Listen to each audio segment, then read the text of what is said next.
On 876 Mecca's Beauty Bar and Spa services offers eyelashes, facial, eyebrow tint, ingrown hair removal, waxing, eyebrow shaving, makeup, facial, eyebrow waxing, full body waxing. Call 876-990-535 on Instagram Mecca's Beauty Bar.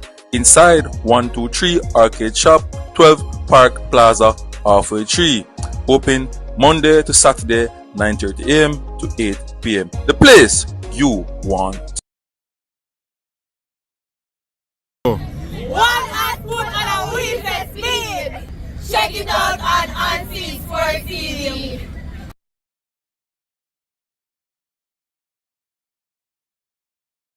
Welcome back to Unseen Sports TV. My name is Coach Javon Parchment. Let me know if you guys are hearing me loud and clear. Drop it in the comment section.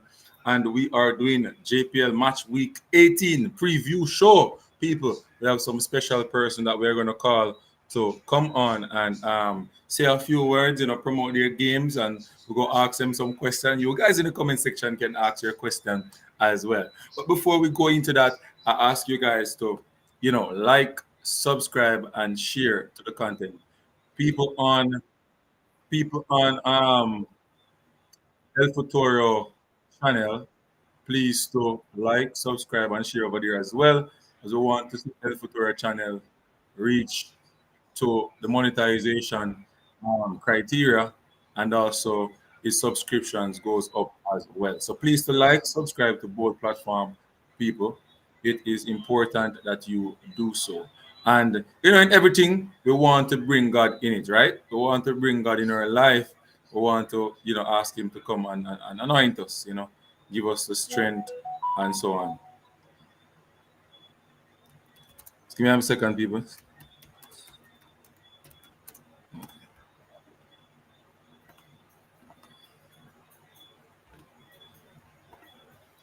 All right, people. So yeah, and thanks to everyone who helped, at Unseen Sports TV to reach over 8,000 subscribers. I'm at 8,140 subscribers, 177 subscribers in space of 2 weeks. This is, something like this does not, does happen like that without the help of you guys. It wouldn't reach this, far, people. So I'm glad that you guys are digesting my contents, listening to it, and enjoying Unseen Sports on YouTube. A lot of different things we come up with about JPL, different topics, stuff like that, the track and field people. And it's just, people, YouTube is just fun. For me, it's just fun, enjoying the moment on it and stuff like that. You understand me? It's just fun. And when we come out and we talk about a particular baller, a particular coach, or so, we don't really mean nothing personal. You understand me? So that's the first thing. We don't mean anything personal against anybody. You understand me? We don't look at things personal, because football is a public sport. And once you are, in football, you're eligible for criticism, right? And it can be pretty and it can be ugly. But you guys have to be professional and so on. It don't mean that you must hate us, you must not see us and talk to us or stuff like that, because we don't have nothing against you. Because when we come at the game, say you want interview same way, and you want take picture of and promote same way, right? So it's all good. It's all love. You understand me? But you have to understand that when you're not playing well, people are gonna talk about it. When you're playing well, people are gonna talk about it. And if you're playing well and people don't like it, they're gonna talk about it same way. I just saw the world run. Right, people? Just saw the world run. So as we say, we always have to bring God first. Mr. Meeks here. You can't talk to this. You know, you talk to my ear, you know, your shoes. And you can turn it into it. Alright, turn it on. All right, people. So like, subscribe, and share to the content. All right, so Elf to a year, people. Elf to a year, and we're gonna make our first call. Yeah, man, I make a first call, man, because Town Craig will go on, people. Town Craig will go on. Um, in Sentan, right? So they might try to promote the game versus don't put up the game so people can see what going. People share the live, man. Share the live with your friends, man. We're not be so. Hold on.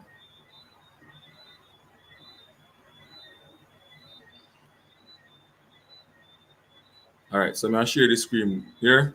The people can see what go on. Too much. All right. So the first match, Sunday, 3 p.m. on this list right here, match week number 18, Mr. Meeks. Look like the blockbuster. Electrifying Mount Pleasant versus the second place Arnett Garden, right? With a mean defense this season.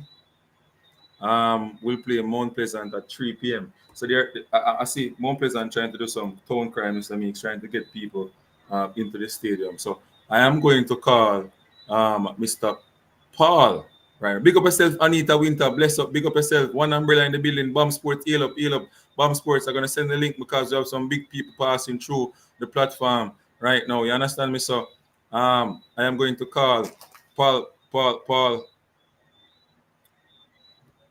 Christie. And then we'll try to see if we can get, the CEO of Heal Up Covey. You know your first name. You know your first name. I big up, man. Big up, man. Do you think the weeks do it say the shake in it nice? That's something like a shake. Bomb Sports, if you want to come on, let me know if you're busy or not, or you have to just call in. Arnett have a new signing video loading. Okay, my boss. You know you have put you are the what they call it, the confirmation man, you know. You understand? So all right, I'm editing my video. No bro. Lala. Okay. All right, do you think? All right. So let me get straight into it now. Let me call the first person. What's up? So Mr. Meeks, you have to say about this week matchup. We're gonna look at the team of the week that we posted. We'll look if these players really deserve the spot as well. But before, let me just make the phone call to Sir Paul. And people remember, so we have ticket a giveaway, so you can call on a friend, on a girl, whatever, and come answer 2 questions. Bam Sports, when you drop a question for the people, them answer. Them can answer it. We shot them the ticket. You understand me? Yeah, man. That's how we are doing it. All right, the first call.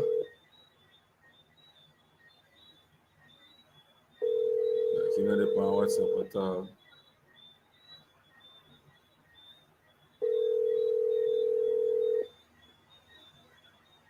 Sir Paul Christie, welcome to Unseen Sports TV. You're live. Thanks for having me. Yeah, Good man. evening to your live audience as well. Yes, man. Kavi Mix is here as well from Unseen from El Futuro Sports. So he's in the studio as well. We'll be asking you some question as well. So yeah, Mount Pleasant, the feature game. It is at the front of the poster. Mount Pleasant versus Arnett Garden. First place versus second place. Two teams really playing attractive football. A lot of people, saying that this Mount Pleasant team look invincible. Talk us through the season so far and the work that you have done and the work that you will continue to do. And even the town crier that I see posted, what are some of the plans to get Draxall filled with blue supporters? Talk to us.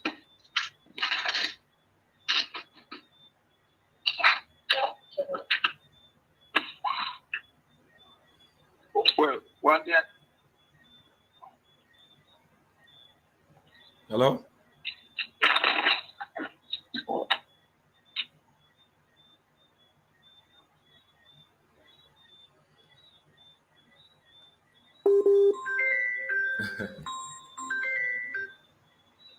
Sir Paul. Yeah, that's better. Yeah, I think they can hear you still. Yeah.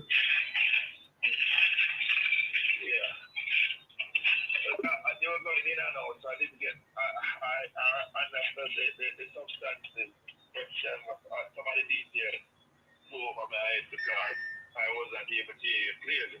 Okay, so WhatsApp not working good. I don't know. What is that? I can't give. That's a question for Flo. Yeah. Yeah. So let me repeat. So I'm saying is, a lot of people will say that Mount Pleasant is invincible so far. I just wanted to, give the fans, give the people that watching, the JPL a little breakdown of the work that you have, done, with your technical staff, with your management staff, and the work that you continue to do. Seeing that a poster is out, we are going to do Town Cry coming this tomorrow, and also you also have promotions like buy a ticket, buy a shirt, you can come in free, and also if you can get 2 for 1 in terms of ticket. Let us know what is happening. Yes, this is basically a treat to the last fun and sector and what been traveling love from. I've been here, they have been loyal, they have been always here. Mm-hmm. They have gone through from St. James, Kingston, to and fro, St. Catherine, and we said, why not try to treat our fans? Because they have always been loyal, while that we can have their experience a little bit more economical. Right. In the sense that we understand the ecosystem in Jamaica, and we know that our fans have limitations. Some of them are might have there. So we just want to try our best not to eliminate anyone and give the people of Fenton an opportunity to come see the number 1 and number 2 team in the country presently. Yeah. Go elsewhere and Arnett has been playing some attractive football. Yeah. Mount Pleasant has been playing some attractive football as well. And so we don't want to have prices as any form of limitation. Right. To have our fans come see poetry motion at Jacksal on Sunday. Right. Yeah? Right. So we are just trying to help the process to sensitize our fan base, because I've heard that there are a couple buses that will be coming down from Kingston, and we want to let them know that this Fenton is strong. Fenton has been always looking out for us, and they will be showing up as well. So it's gonna be a treat where football is concerned. So you're saying Jacksal, Arnett Garden want to fill a section for themselves. I don't know how that's gonna work, because based on preliminary checks and they might have issues getting in if they don't come early. Wow. So you think the stadium is going to be filled? Jacksal will be rocking on Sunday. Jacksal will be filled too. So question, how much people you think can hold in Jacksal Stadium? Mini stadium. Well, we'll easily take 3,000 people. Yeah. And the push it can go up as much as 4,500 people. And we are still trying to improve the capacity. Yeah. We are feeding it and but yeah, our fans are passionate. They are pushing us to improve, and we are trying to answer the call, and it has been going well so far. Yeah. And we know what Arnett to the table, they have to be respected. As a matter of fact, it's basically a repeat of the semi-final last year. Yeah. Arnett is over the past 4 or 5 years, they have been nothing but consistent. And I see the tone and the posture that the coaching staff and all the guys is taking. So they have to be taken very seriously. And know that if we are not prepared, we will be punched in the mouth. So we are doing our due diligence, our technical staff, by Mr. Theodore Whitmore and Mr. Theodore. As the diligence working in the cohesion of the squad, constantly improving. People have been challenging each other, people have been pushing each other to get better. The camaraderie is at a very good place right now. So we are at the point where there's no excuse. We have to go out there and just execute, and we should be okay. Question though, I want to ask you a technical question. I know you know a little bit about the technical, part of the football. Is this a concern for you? Yeah. I'm gonna ask you. Yeah, I'm gonna ask you a technical question in terms of the football, on the field. Stats. So right now I am looking at some stats, right? And Arnett Garden, concede the least amount of goals in the Premier League.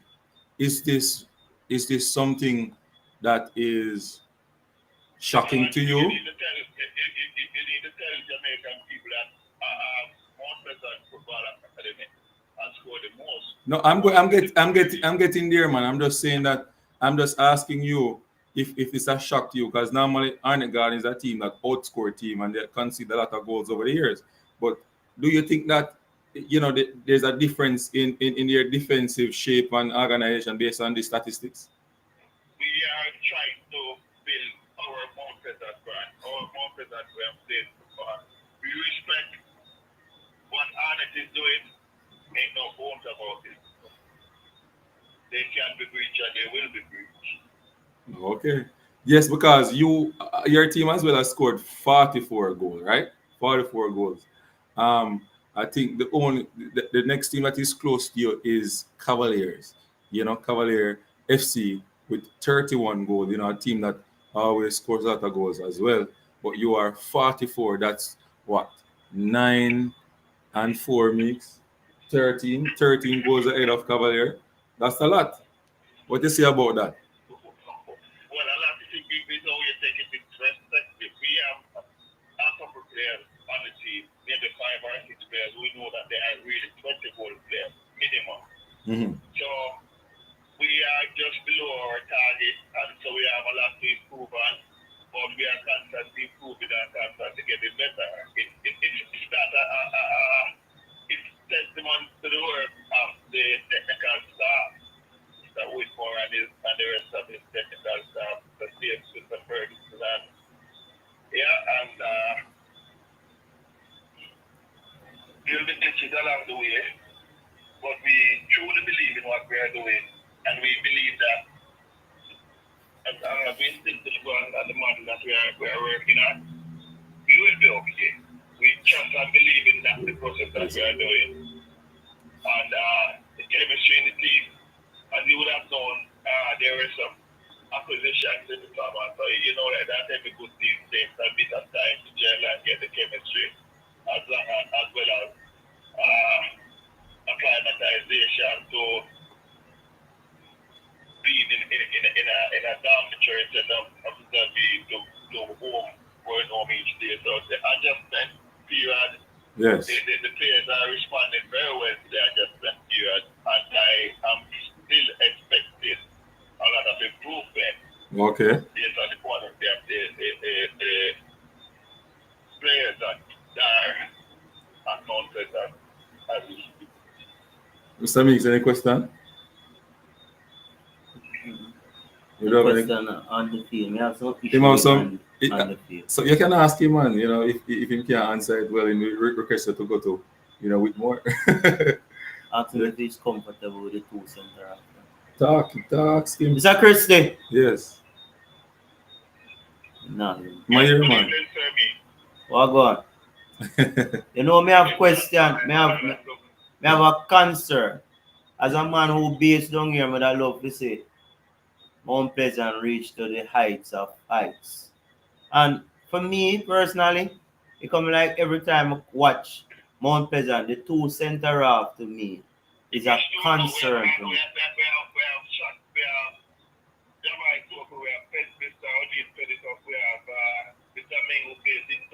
No, every time I see them two person I play, when them making mistake, them still a play the next game. But before you go there, sir, I'm here in a room, though, Mr. Christie, that Alton Lewis and Pennycook is going back to Tivoli. Yeah, man. So in a room that Nima was on his way to Mount Pleasant. Who? So, Nima Jr. Which From Brazil. So, but until the signature is signed, yes. that's what we made. Exactly that. Yeah. As a matter of fact, Mr. Penny, I can't speak of this a player that is not Mount Pleasant. Yes. Let me speak of the player that is a Mount Pleasant. Right. I had a discussion with the player after the game on Monday. Right. Which he played. Yes. And I had the discussion with him. I was at the session, the practice session this morning. Yes. And we had some discussion. The player wasn't very high spirit. He wasn't in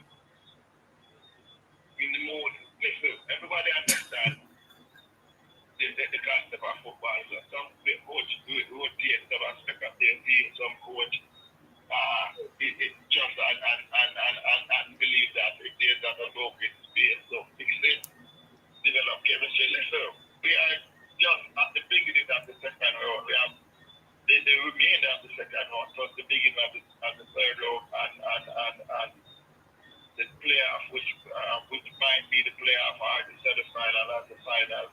There's a lot of football to the play. Yeah, and then potentially Kakaka. So Mr. Pennycook has never expressed any form of agitation. As a matter of fact, when I look at the tape and realize that he was one of the four players who ran off the bench when he scored the fourth goal and celebrated the third goal when he scored on Monday.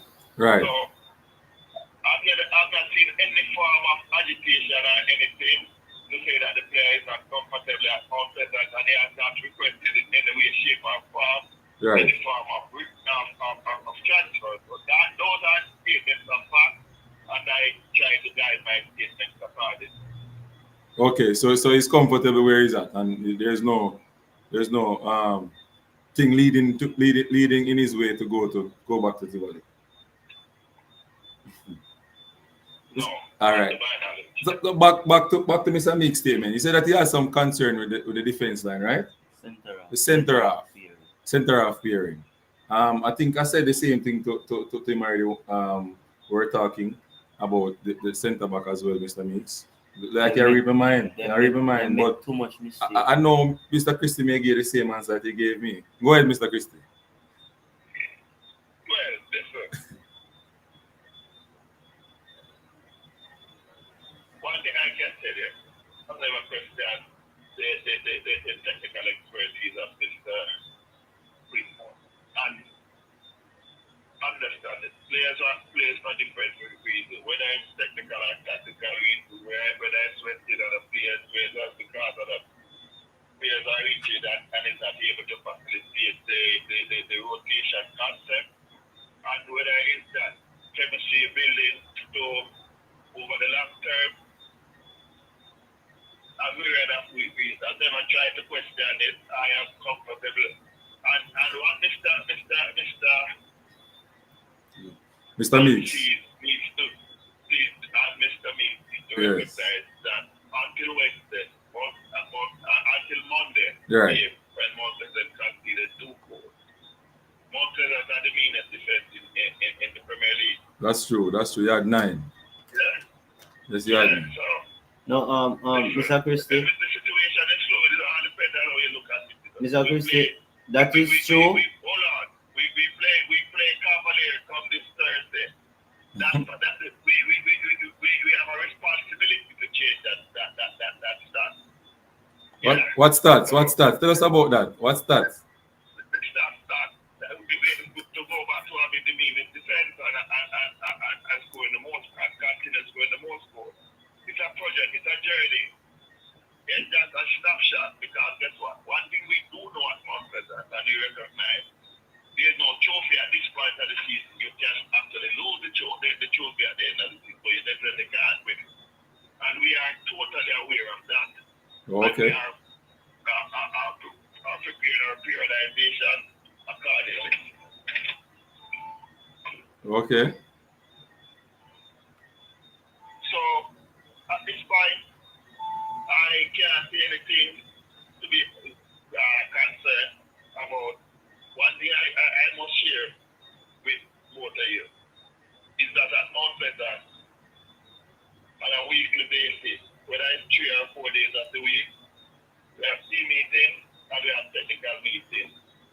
And our video session, go on a live, and after that, one guy can tell you, I am trusting the process and I ask the fans of Mount Pleasant to do the same. Trust the process. Yes. Trust the process.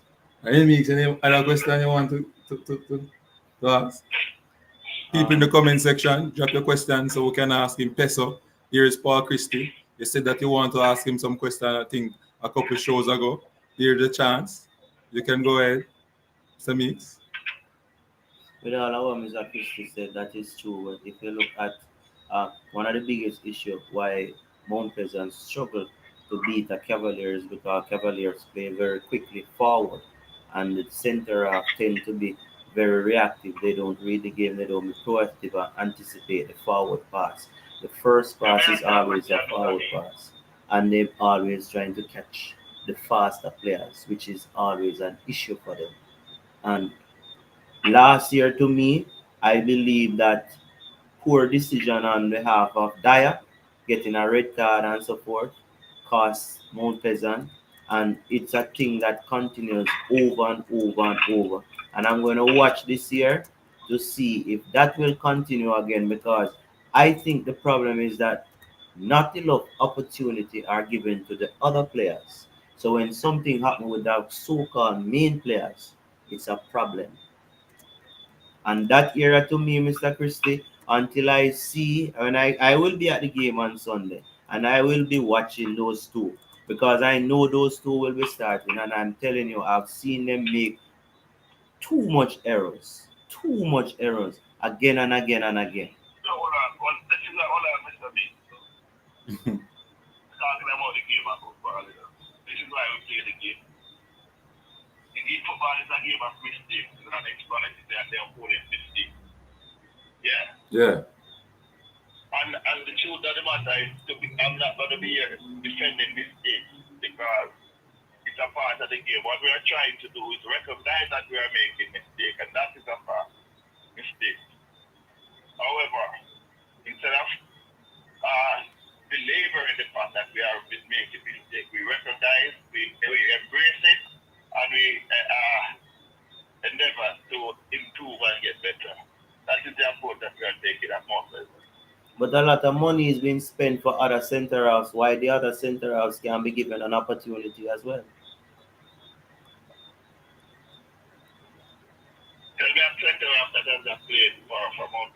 I think Penny Cook barely plays. Penny Cook left Tivoli as one of the better defenders Made the national team in the league, and he went to Mount Pleasant and barely played. And then you have persons who are making error week after week. Hold on. Not going to try and influence the selection process at Mount Pleasant. As I said before, I'm 155. That's why I never want to ask. I know you can't really speak about it. No, but I'm not reason to hold on. Collectively, last week was fixture number 10, yeah? Mm-hmm. So at fixture number 16, that is almost half of the Premier League. Mount Pleasant has the meanest defense. And we still recognize that there are things more that building at the and I'm saying to you, we recognize there are some flaws, and that's why we endeavor to do better. Yeah? We operate at a principle, and we trust that principle, and we know that these are reliable players. The first time Mount Pleasant won the Premier League, Mr. There was the heart of that defense.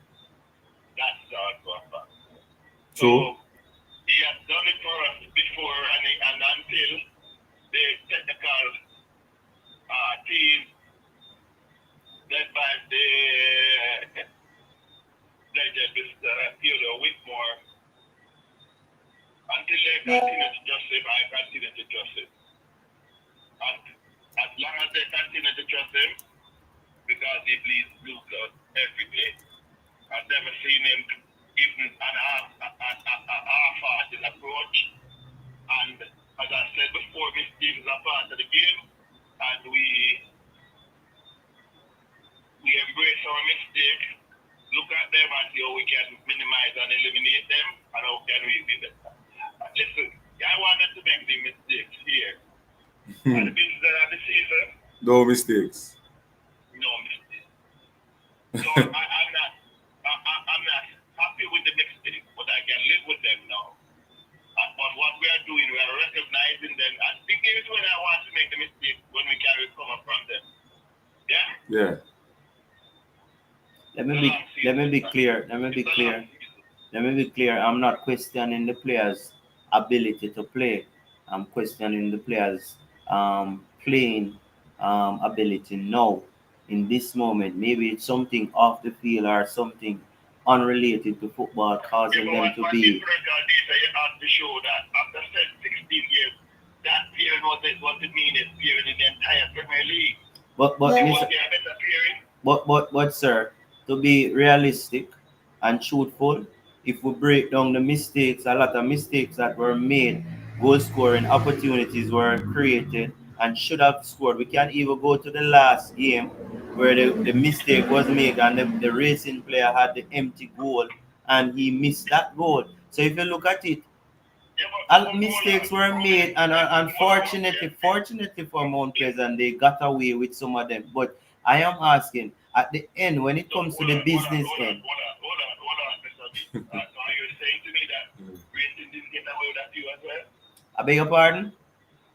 Are you saying to me that Racing did not get away with that you as well? No, we're not questioning Racing. I'm questioning Mount Pleasant because I believe that Mount Pleasant is the team, and I think that Mount Pleasant can.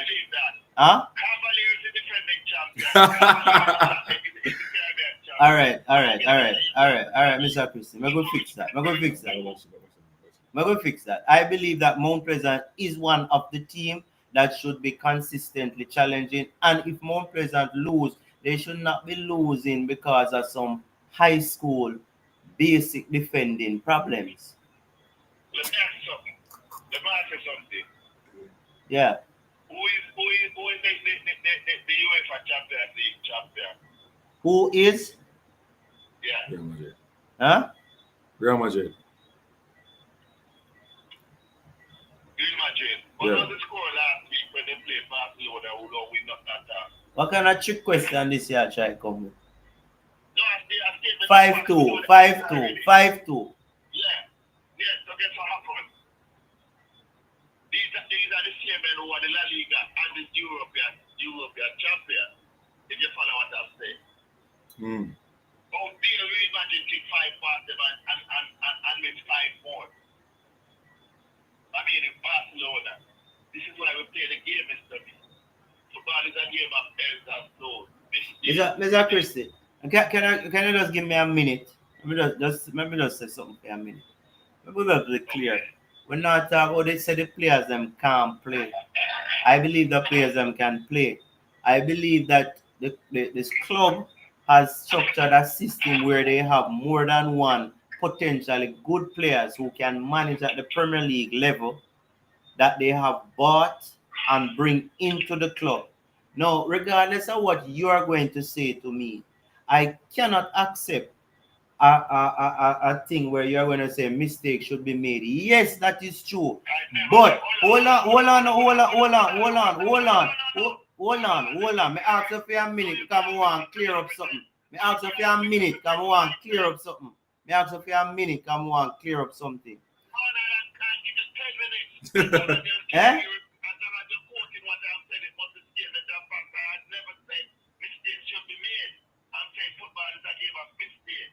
What we are trying to do is endeavoring to minimize and eliminate mistakes. That's what I said. I didn't at any time say that. All right, point taken, and I take corrections. Yeah, continue, sir. All right. I believe now, if a player consistently make mistake and you have persons on the bench who was bought to play in those positions, why is it at a certain point you can't say, okay, John, these are the errors we have to give Penny Cook an opportunity now. Penny Cook, we run the whole thing and go on, and Penny Cook get a fair opportunity now. I get him point. See what will happen. It's like we have a thing where we believe so much in a particular player that when these players make the error, we overlook these errors and hope that the next game they'll get it right. The next game comes, we hope for the next game they'll get it right. And we keep hoping. What about the other persons who are eager and ready to get an opportunity and grab it with both hands? Makes it's something like I get some money so it. Eh? To promote some player. No, sir. Let me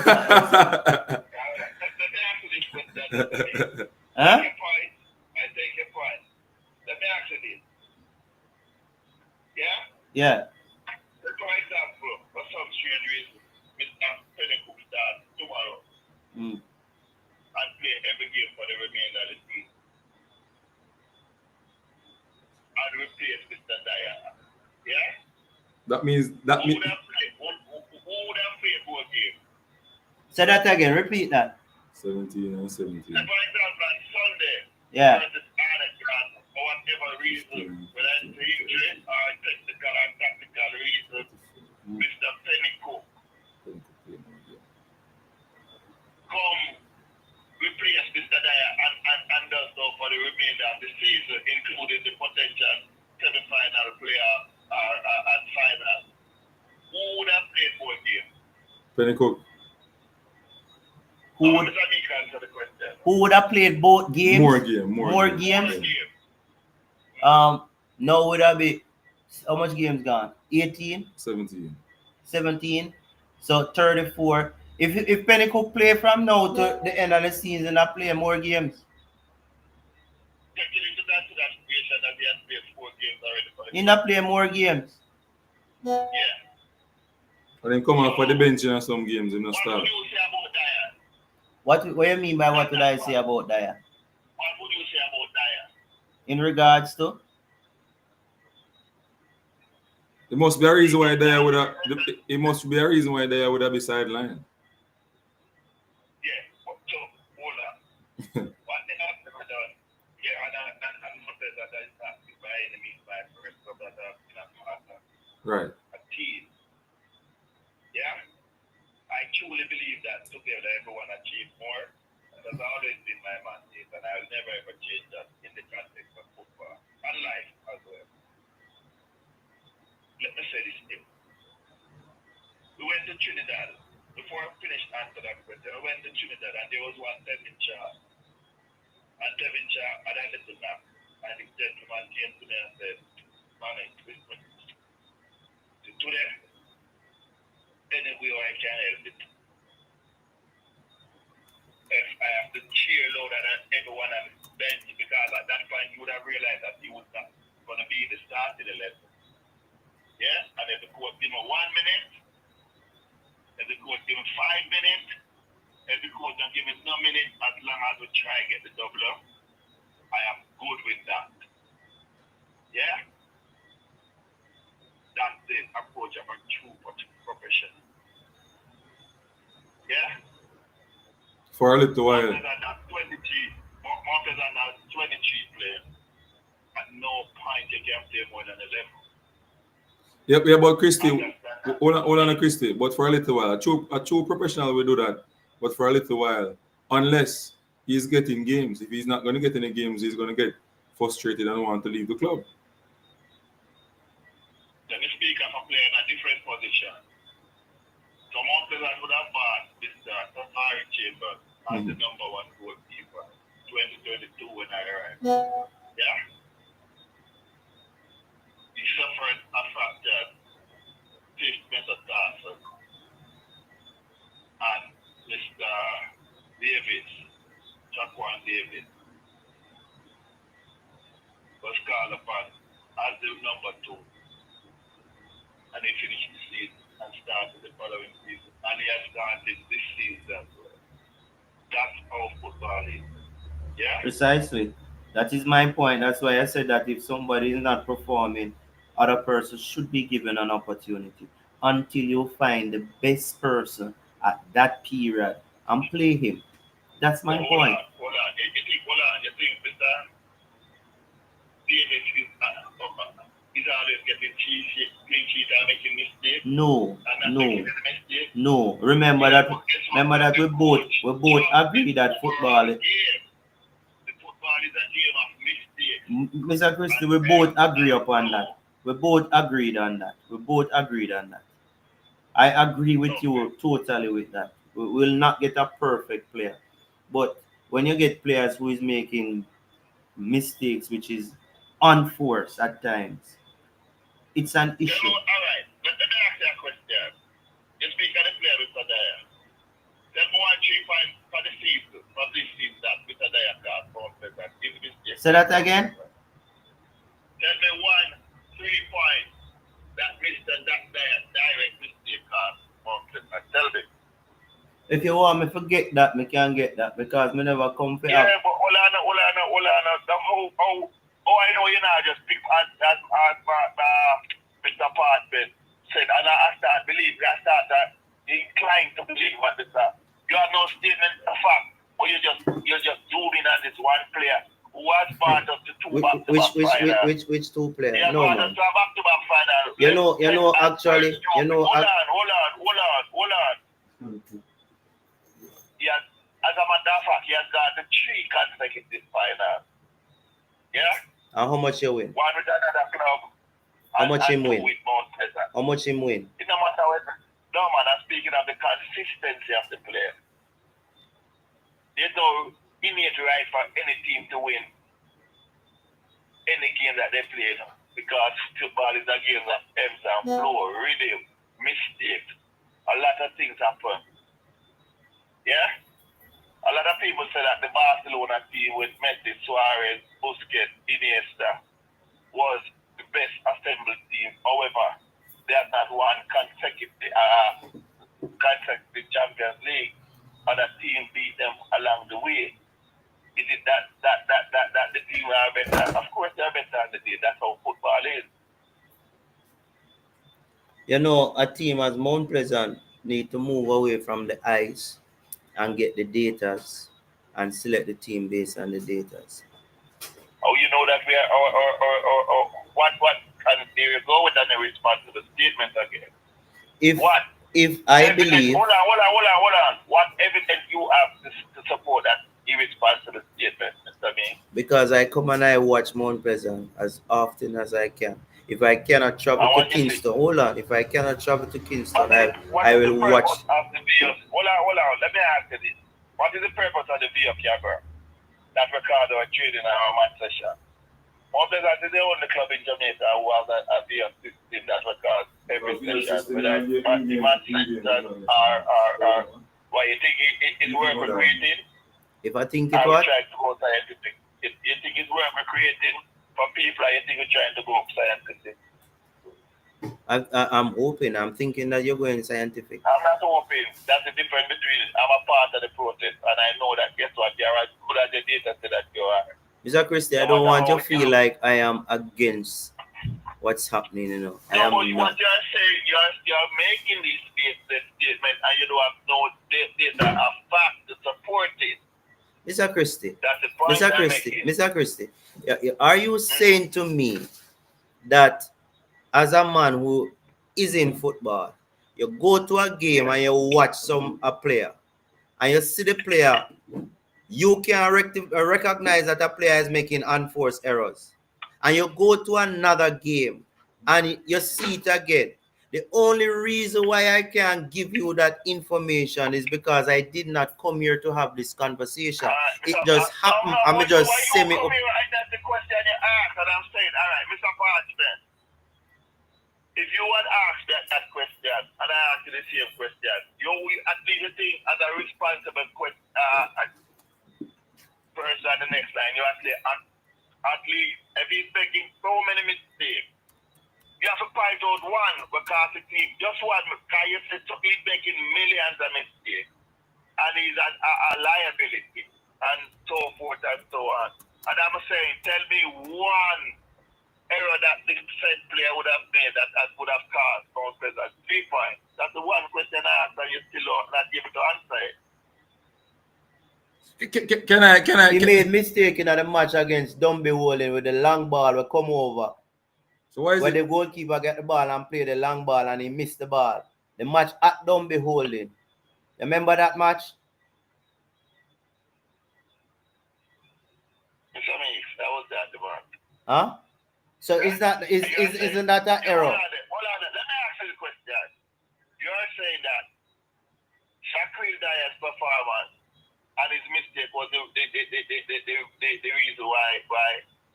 Hold on. If a player play the ball over your head, is that mistake that? The ball play from down at the other goal. You tell me saying you can't anticipate and see so the ball come long time and drop off quick enough so the ball don't beat him.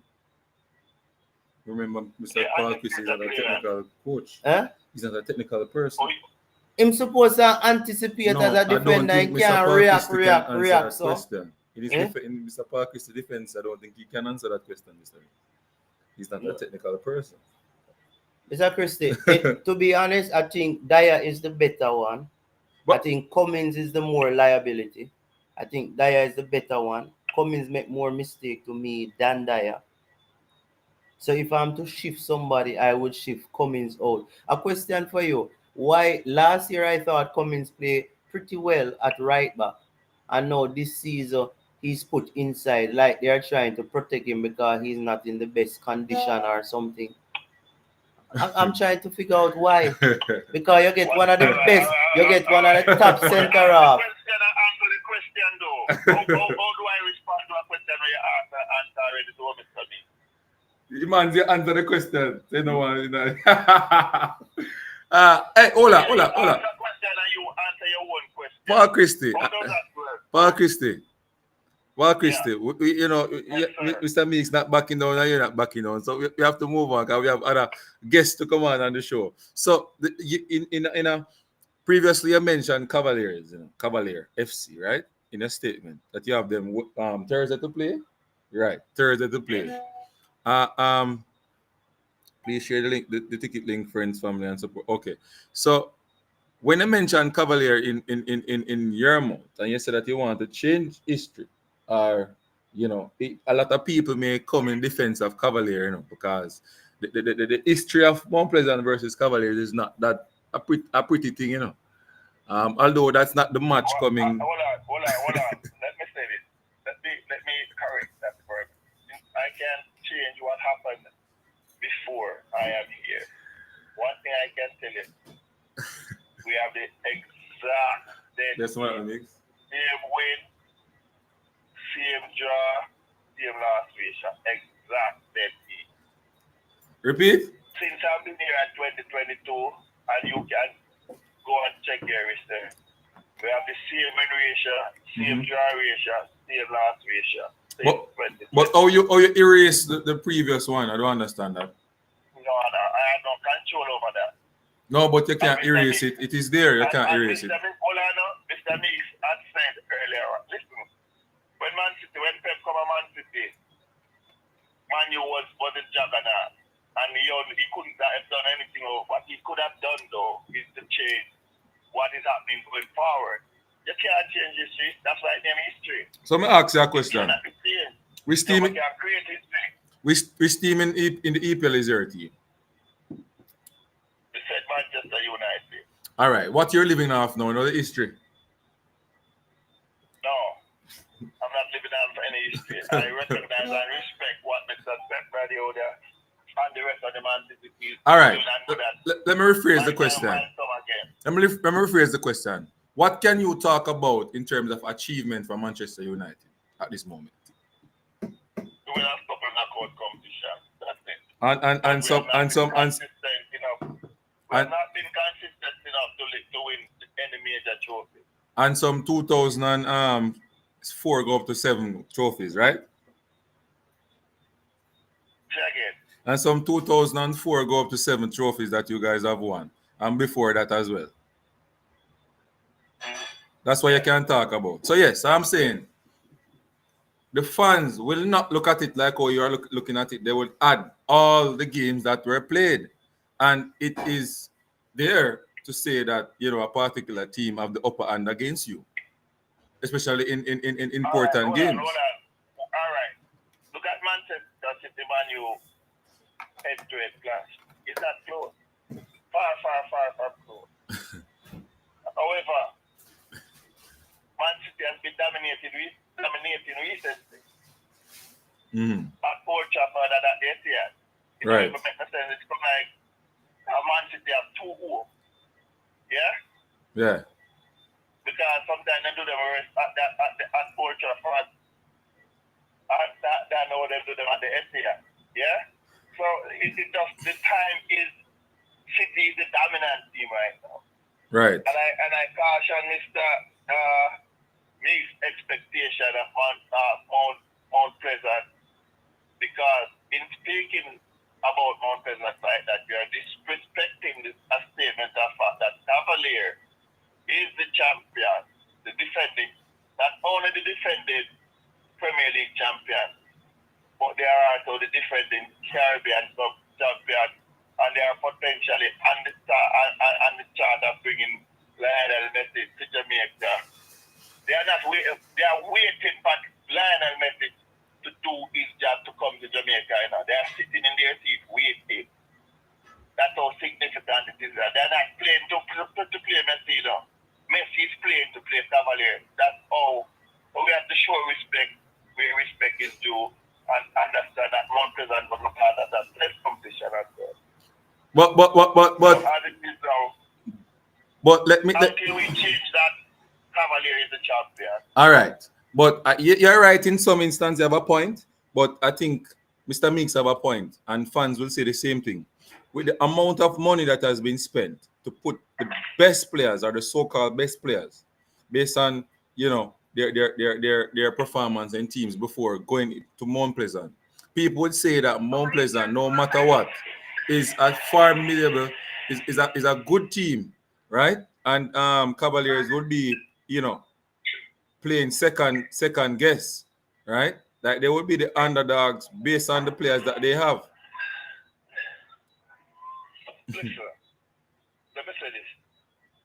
Money don't buy trophy. It's chemistry by win trophy. I Yeah. understand that.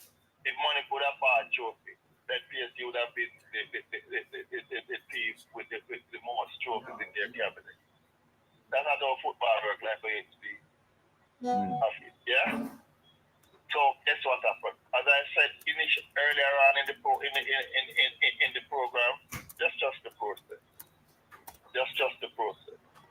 We recognize that every now and again we have some shortcomings, and that's what we are not sitting on our laurels and embracing and accepting them. We embrace our shortcomings, we're not accepting them. We are trying to improve. Sir Paul. Trying to get better. Sir Paul. And Mr. Yanni from Montego Bay want to come on the platform, but the WhatsApp is set up with the with the calling segment.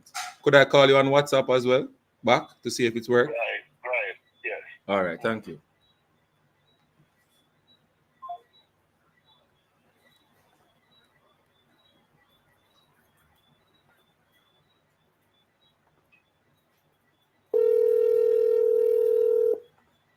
That makes I can't let me know now.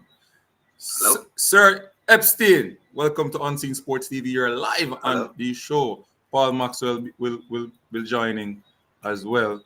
Not Paul Maxwell, sorry. Paul Christie from Mount Pleasant will be joining as well. I think Mr. Owen Hill will come on as well. Mr. Meeks is in the studio with me as well. We were talking.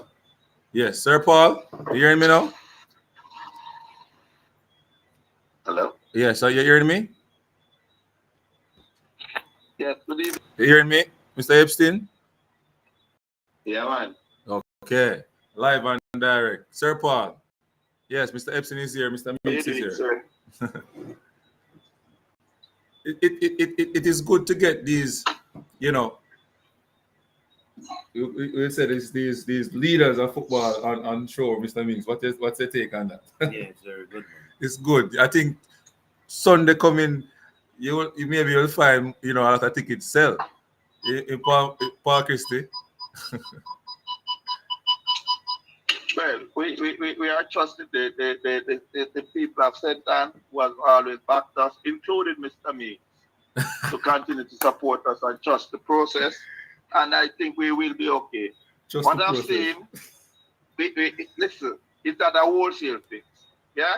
So we fix things in increment and take into be mindful of the periodization and recognize that it's 3 rounds. We have time.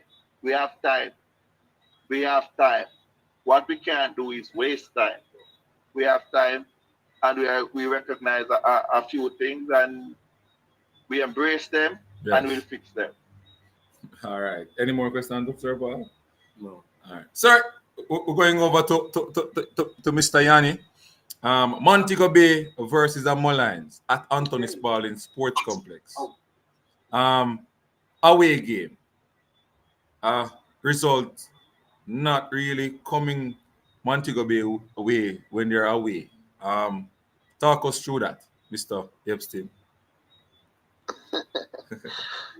Is one loss we have on the road. And I don't think we've had any draws on the road. Everything on the road has been a win, but Arnett last week Monday. Okay. But yeah, I mean, my Lions going up against them away at Anthony Spalding. Right. And I'm, confident our boys will bring back 3 points. Yes, you're third in terms of goals against. 13 goals are scored on you. The defenders really putting in a shift. But I think there's something missing in the team. That number 10 role, that creative midfielder role. Most of the time your goals come through the wing, and you could see when Mr. Zapata put up his technical stuff on TikTok or Instagram, you could see the patterns of play and that it works in the games, and goals are scored. But whenever teams shut down those patterns from the wide areas because they have good defenders, you tend not to have that player that can break that with creativity and stuff like that. Is there any plans in terms of getting a number 10, or it's okay as you see it now with Montego Bay? No, I think we're always a team trying to continue to evolve and find players that can add more creativity to the coach's tactics. Yes. We are in the market, right, and we are in the final stages of signing what we think is a very creative number 10 player. So hopefully by early next week we can share that information. Okay. Okay. Sounds good. Sounds great. A lot of people say that Montego Bay and Montego Bay and Mount Pleasant is the richest club in Jamaica. I don't know how true it is. I don't have any facts to back that, but that's the word on the road right now. And January transfer window is very busy for Mount Pleasant, Mr. Paul. Let me tell you, money is only part of it, right? And my friend Paul from St. Anne and ourselves out here in the West in Montego Bay, I can assure you in time, and maybe not too distant time, that we two are going to continue to battle for the league for years to come. Okay. Okay, Sir Paul, anything to say about that? Sir Paul? All of them gone on hold. Oh, I'm gone. It's like him get a So call. It's always getting calls, you know. he's Yes, busy. He's busy cutting deals. right. Now, Mullines FC though, Sir Yanni, a team that has acquired a national call-up striker, which is what's his name again? Oh, from Magrat. Oh, what's his name? Gregor McGregor. And they have a youngster from Magrat as well, was come on, Devon Davis, doing pretty good so far. And yeah, they have Jason Wright, their defense line, they have a couple clean sheets and stuff. I don't think that game with Montego Bay and Mullines will be an easy one for Montego Bay. Look, there is yet to be an easy game in the Jamaica Premier League, right? And that's the beauty of how our league has continued to evolve. Right. So there's no easy game. There's no walkover. I mean, we saw even Racing and Mount Pleasant last week, 3-2. That had some tight moments. Yeah, electrifying game. We've seen the likes of Chapelton knock down Cavalier. So there's been a lot of upsets so far in this season that you wouldn't have expected.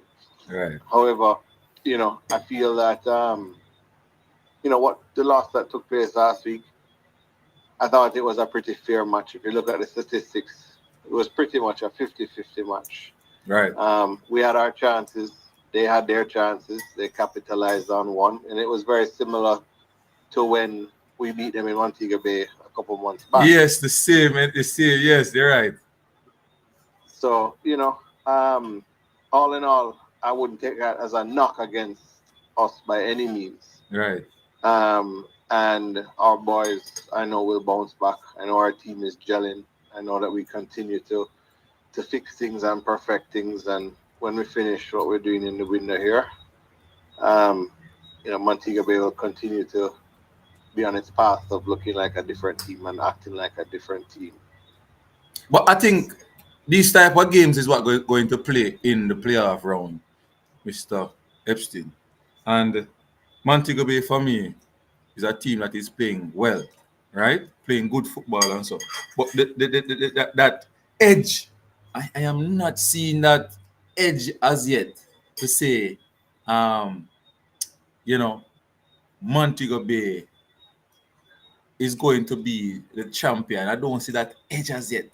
I see the little edge with Mount Pleasant, but I don't see the edge with maybe I'm not seeing that creative number 10. Maybe that's why I'm talking like this. But you're playing good football, but I don't see that edge. Like that edge would have bring you over Arnett Gardens. And maybe it's something that you guys will work on going into the playoff. But I don't see that edge. And I think the games are going to be very tight going into the playoff. I agree with you. I mean, I agree with you in the sense that, the games are going to be tight. I think the top 4 teams have pretty much started to show themselves. Now, the wild card, I believe, is going to be Portmore with the busyness that they've had in the window. And I think that when we have our number 10, like I said, that we're about to finalize on the weekend here, coming into our squad, you'll see a lot. But what I like about our coach is his many different styles of play, right? And his approach to moving the ball around the pitch. And what I also like about the league this season over last season is a different style of football playing. Every team has stepped up, right? And as even though Mount Pleasant is showing some serious strength, every team has stepped up and every team continues to step up. And I think that's the beauty of our league right now. As I said about the beauty, last season, the teams that stepped into the league, their performance was dismal. This season, you can't really say I could beat those teams like a racing on a chapter, and they will come and beat you as well. So you're right. The league has stepped up, and I believe that Chapter and Maroon did their homework. The first time they came in and they went back out, they did the homework, and now they're up, there as a team that I think should stay in the league, racing as well, playing good football. You understand me? And I think, the coach and the management doing a wonderful job at racing, based on the fact that they are a new team and they have, an inexperienced player, but they're really playing some nice football. And I think the Premier League this season is, in terms of the quality and tactics and so on, and the different coaches that are in and the qualified coaches, that the football is way better. What's your take on that? No, I have to agree with you. I mean, I would I'd love to see the two teams that got promoted stay up for nothing other than it shows that the second division is also growing and that they can step into the Premier League and stay up. It shows that the quality of football is getting better all around. And it shows that our league is becoming stronger and one that is more sought after. I mean, look how much international players are in our league today. I don't think we've had this many ever. And the reason the international players are coming here is because of the viewership of our league and the eyes that are on Jamaica from a football perspective. They're not getting that in their home countries. And that's why they're coming here. Okay, Mr. Mix? Sir, good night, sir. Night. I don't know if you could elaborate as to the plan, because listening to JFF today, they were stating that a lot of reasons why they don't play a lot of international games in Montego Bay is because the seating capacity at the Catching Hall Stadium. And I heard recently of plans to improve the facility. Could you give us a quick synopsis of what is planned for that venue? Well, we are in the final stages with the municipal corporation. We have not signed a lease yet, nor has it been final approval been given from the municipality. But the intent, obviously, as we have said before, once we are granted full access of managing the stadium, we intend to continue to enhance the pitch, which we're doing already, because we're playing all our home matches there, so we're making an investment and making sure it becomes one of the best pitches in Jamaica, which I think is pretty close as it is. Also upgrading the lighting to get us to CONCACAF levels, because as we intend to be playing in CONCACAF next year, we want to make sure that our home matches are played here in Montego Bay and not in Kingston. Smart, yes. Another major aspect of it is ensuring that the track gets rehabilitated. As you may have seen in the newspapers, Western schools are tired of going to the east to have Western relays, and that's a big priority for us. We've actually already had somebody come in who has done multiple tracks in Jamaica, taken a look at it, given us a provisional costing, so we know what we have ahead of us to bring that back to life. And then additional seating. Catherine Hall, yes, it holds 7,000. But it's not difficult to add additional seating there to probably double that capacity, which I think would be sufficient here in the West. And there's a bunch of other plans which I will kind of hold close to our chest for now, but it's really developing Catherine Hall into a true multi-purpose sports complex. Okay, awesome. Next question. In regards to, I know that all of those developments will come through. There's talk on the street that Montego Bay is one of the oldest team on average. Could you give us an idea? Because I know that Brian Brown is up in 33. age. 33. I know that Gordon is up in age and so on and so forth. So is there a youth structure in Montego Bay to filter back over time? So first, what you call the oldest team. What you call old as an average? Like when you add up all the players' ages, you probably get an average of 30 odd, So 30 plus. 28, 20. No man, Mhm. no man. The average age of Montego Bay team right now is 25. Okay. So it's just a couple That's if you add players. up. So it's just a couple old players in the team. Yeah, well, I mean, Turtle is 33, Brian is 32. They're the only two players in their 30s. And the majority of the squad is between 20 and 27 is the next oldest person. And that is, one and two people here and there. The majority of the squad is between 20 and 24. Okay. So what youth program or system you guys is setting up down on that side? So we have our academy where we're working with, you know, going from earlier, from 10 years old coming up, right? This is not necessarily only about today and what is happening now. We want to ensure that we have, you know, multiple kids coming from the academy into the first team. One of the things that we did this year is we played a lot of practice matches in the early part of the season against the D Cup sides from down this side, in St. James, in Westmoreland, in St. Elizabeth, that where we could look at some of the best players playing high school football. We have about 35 U17 players, on our list in the club's roster, not necessarily the first team, but in the club's roster that we'll continue to be working with, and building our future, from that group, because we believe that there's no reason for a player to leave the West to go to the East when you have Montego Bay United structured the way it is today. Okay. And what connection is being made to can sell players overseas? But we have many different connections. We have connections regionally. We have connections internationally. We have a player right now, who we might be sending to England in the summer for 6 weeks to practice and train with an academy up there. He's really young. He's 15, so he's not going off anywhere just yet. But we want to expose him, to international play. Okay. All right.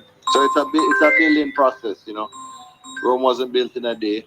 We took over the club, as you know, October 23, and now we're finding our feet and finding our way, and building for the future.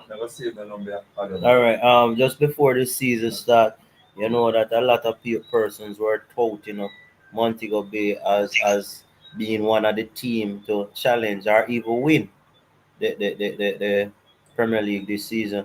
Are you satisfied with what the team is doing up to date? Absolutely. I mean, thinking about where we took the club from to where we are today is a marked difference, and I'm quite happy with where we are in the league right now.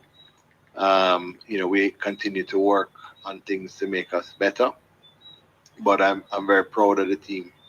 That's what we've achieved so far in the league, and I think there's a lot of football left to be played. And if we execute our plans, we'll very much be there contending for the title. Okay. And what would be the worst outcome for for Montego Bay this season?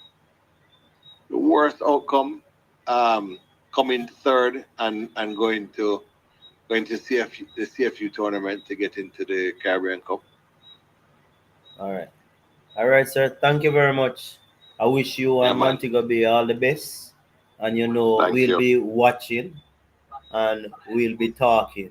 Okay, sir? Any Yeah, man. any plans in All the terms of best. promoting the game that you have? It's a Monday night game, yes. So yeah, it's a Monday afternoon game. It's the Monday first game of afternoon, the doubleheader right? at Anthony Spalding Sports Complex. I know we have a few Montegonians that made the travel and the distance. So that's Monday night, against Lions in Kingston.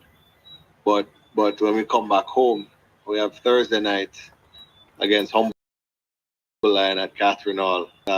7:30 p.m.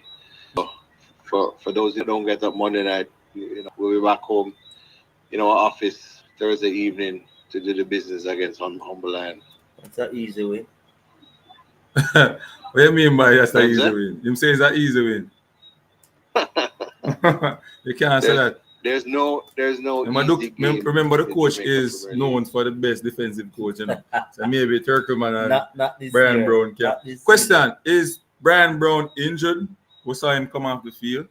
That's Yes, he's injured. He is injured. He'll be out for at least 2 weeks. Shaniel Thomas, we did not see him in the game. Shaniel had a death in the family, so he had asked the time off to mourn the death. It was a cousin of his who was very close from young. So obviously the club gave him the time to be with his family. But he'll be back in the squad come Monday for sure. Okay, that means that we can see him for the national team too as well. if they make the call, I mean, it's quite interesting because we're thinking about the matches ahead, and we'll see between the Trinidad, the TTFA, and the JFF, we might have to postpone some matches coming up because we feel a few of our players will be getting called to both sides. How many Trinidadians are in the Montego Bay team? So right now there are 4 Trinidadians. And how many has represented Trinidad before? 2 of the 4. Okay.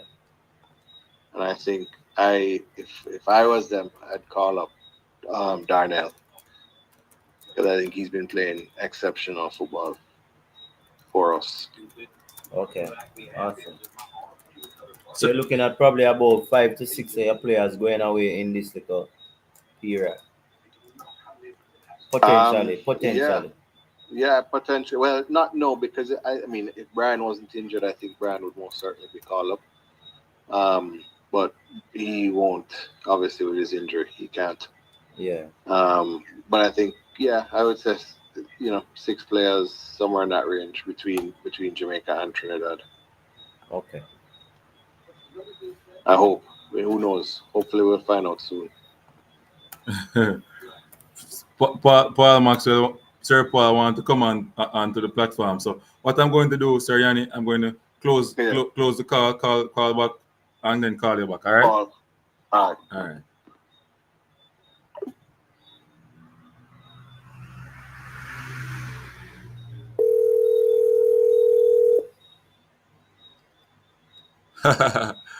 Yes, you have to thank God for that other half of your ribs, sometime, Mr. Christie.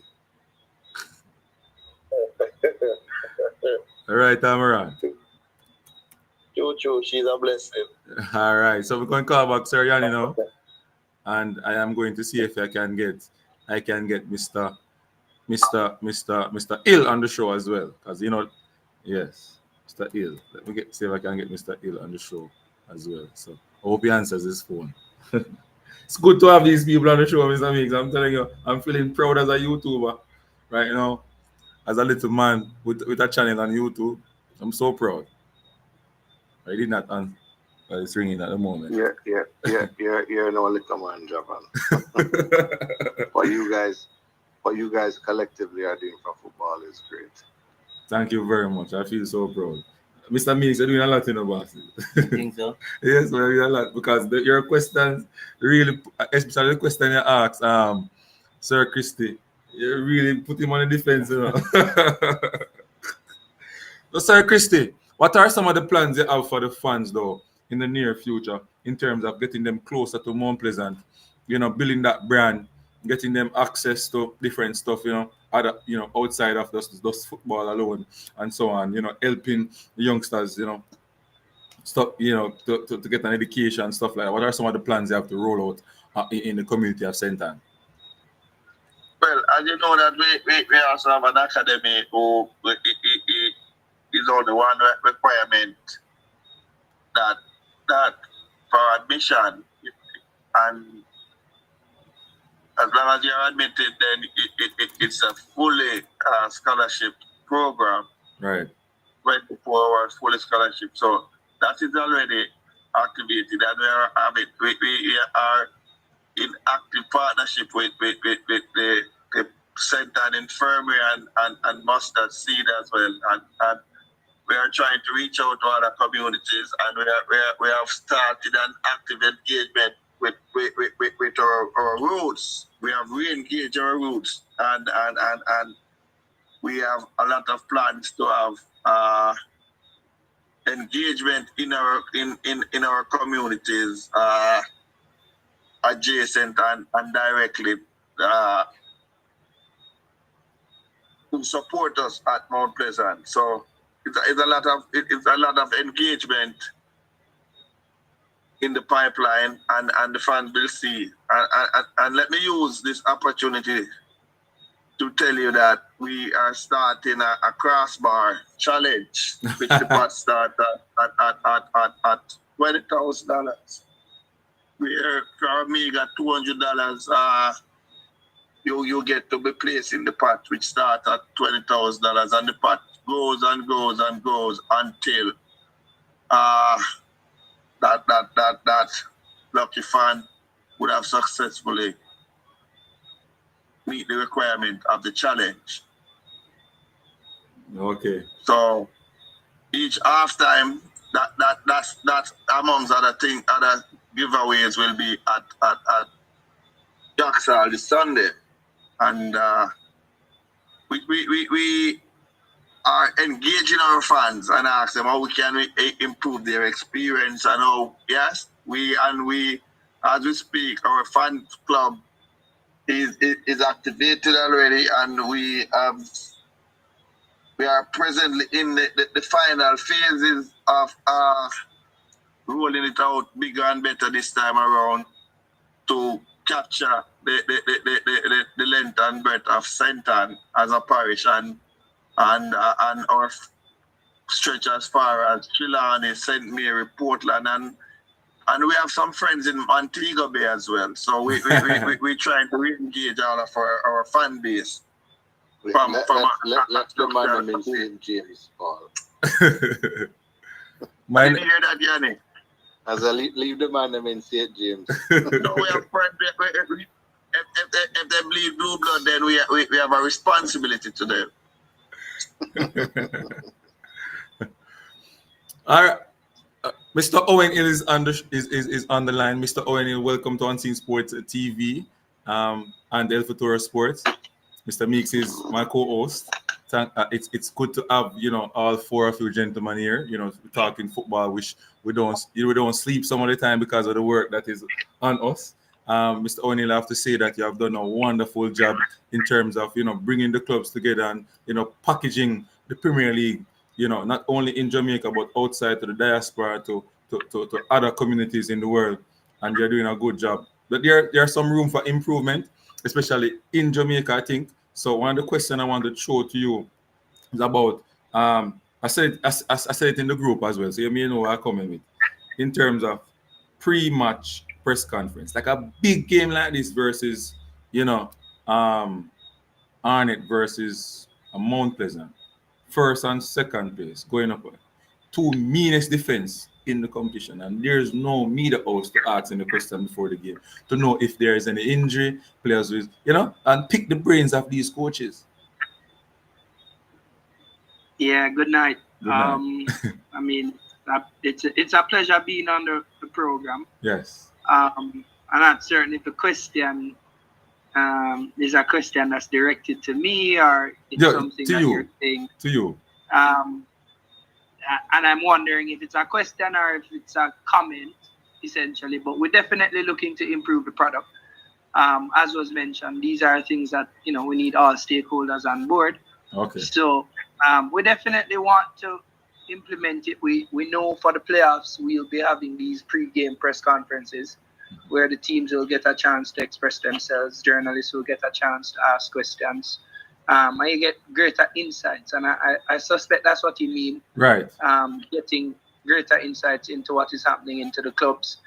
So yeah, we're looking to implement it, and we can start in a digital format first, and then we'll do it in a physical way. But for sure, these are good implementation strategies that you guys are looking to want to implement for the league itself to bring Yes. forth greater, I would say, eyes, ears, and interest. And where we are looking forward to implementing those as we go along. It also helps in terms of when they're going into the Caribbean Club Championships, where if these things are not met, the clubs will get a fine. So I think that it will help into preparing them going into that competition. Yeah, certainly. And I mean, we keep impressing on all the teams participating in the league that one of our big takeaways is that we want all the clubs to be prepared.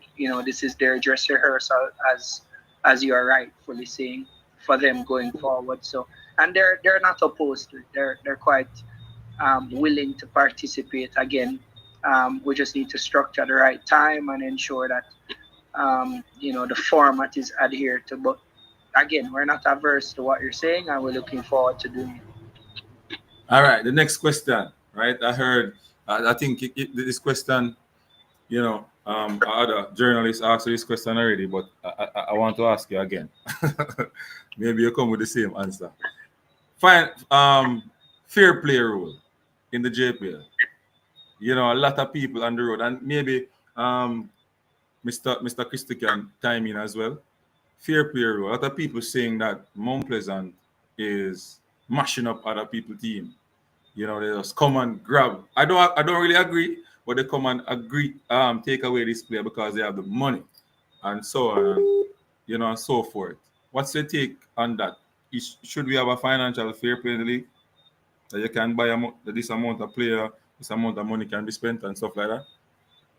Mr. O'Neill, you first. It's a good argument, but it's again, we have to understand the context in which we're operating.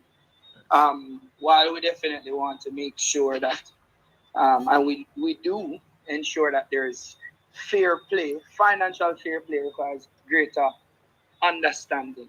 I mean, it's a free market system that we're operating in. Yes. Everybody's competing against everybody in order to both win on the field and off the field. There are rules of engagement. So in terms of the value of spend per club, again, we're operating in a free market system. So based on where we are as a country, based on our per capita income, GDP, etc., based on our football economics, we are just not at that point where we can, implement something of that sort, because the question then becomes, how much is that cap spend that you're talking about? How do you even validate that? Those are questions that you have to ask, and it will require greater research. So while it sounds nice on the surface, and yeah, we're certain everybody would want to see something like that, we are not of the opinion that Mount Pleasant or Montego Bay or any other team is mashing up. That's not what we believe. We think that they're adding a lot of value. Right. They're raising the bar. They're implementing standards to ensure that the players can feel a little bit more professional in what they're doing. And that's what we want. We want to make sure that these guys, whether it be players, coaches, administrative staff, anybody who's a part of the football ecosystem, they're doing what they love. They're earning, livable wages, and they're competing. When we look at what's happening globally, I mean, recently I saw an article just highlighting what the total spend is, or what the annual salaries are of a couple of the notable Jamaican footballers. It then shows how far we are, the disparity in terms of the competitions and the leagues. So if we want to improve, again, we don't want to stifle growth, and we believe the clubs that are participating in the Premier League right now, they're engendering growth. Mount Pleasant, Montego Bay, Cavalier, whoever it is, what they're doing is to improve the league, I'm certain. So as we are now, I think we're on good footing. Mr. Yanni, any takes, anything you want to say on that? Then we'll go to Mr. Christie. No, I think Owen said it all on it. I mean, look, I think that, as I said to you before, the profile of the league, at least since my short time, 2 seasons or a season and a half, I've seen it rise. I mean, watching it to see when PFJ was formed, 4 years ago now, Owen, the league has really taken off. And as I said earlier, there are players from other countries that are in Jamaica and want to come to Jamaica because they're getting seen to further their opportunities of being a professional footballer. So I don't know that while I think it's a conversation, I don't think it is the right place or the league is in the right position as yet to introduce financial fair play. I think there's a lot of fair play related things today as to how players are transferred and what is needed to be transferred, the requirements from JFF with each club's audited financials. I think there's a lot of things around and controls around today, and I think we just need to keep focusing on raising the bar. Mr. Christie? Well, my vision, and I truly believe in what I'm about to say. And before I say it, I'm going to ask you a couple of questions. Yes. 2000 World Cup qualifiers. How many Jamaican players in the squad? 2004, 2004, 2010, between 2002, 2004, 2010, 2016, straight up to the last World Cup qualifier. Can you look at in the squads, different coaches? One thing is common. The players are not from within the league. And I tell you why. The moment a player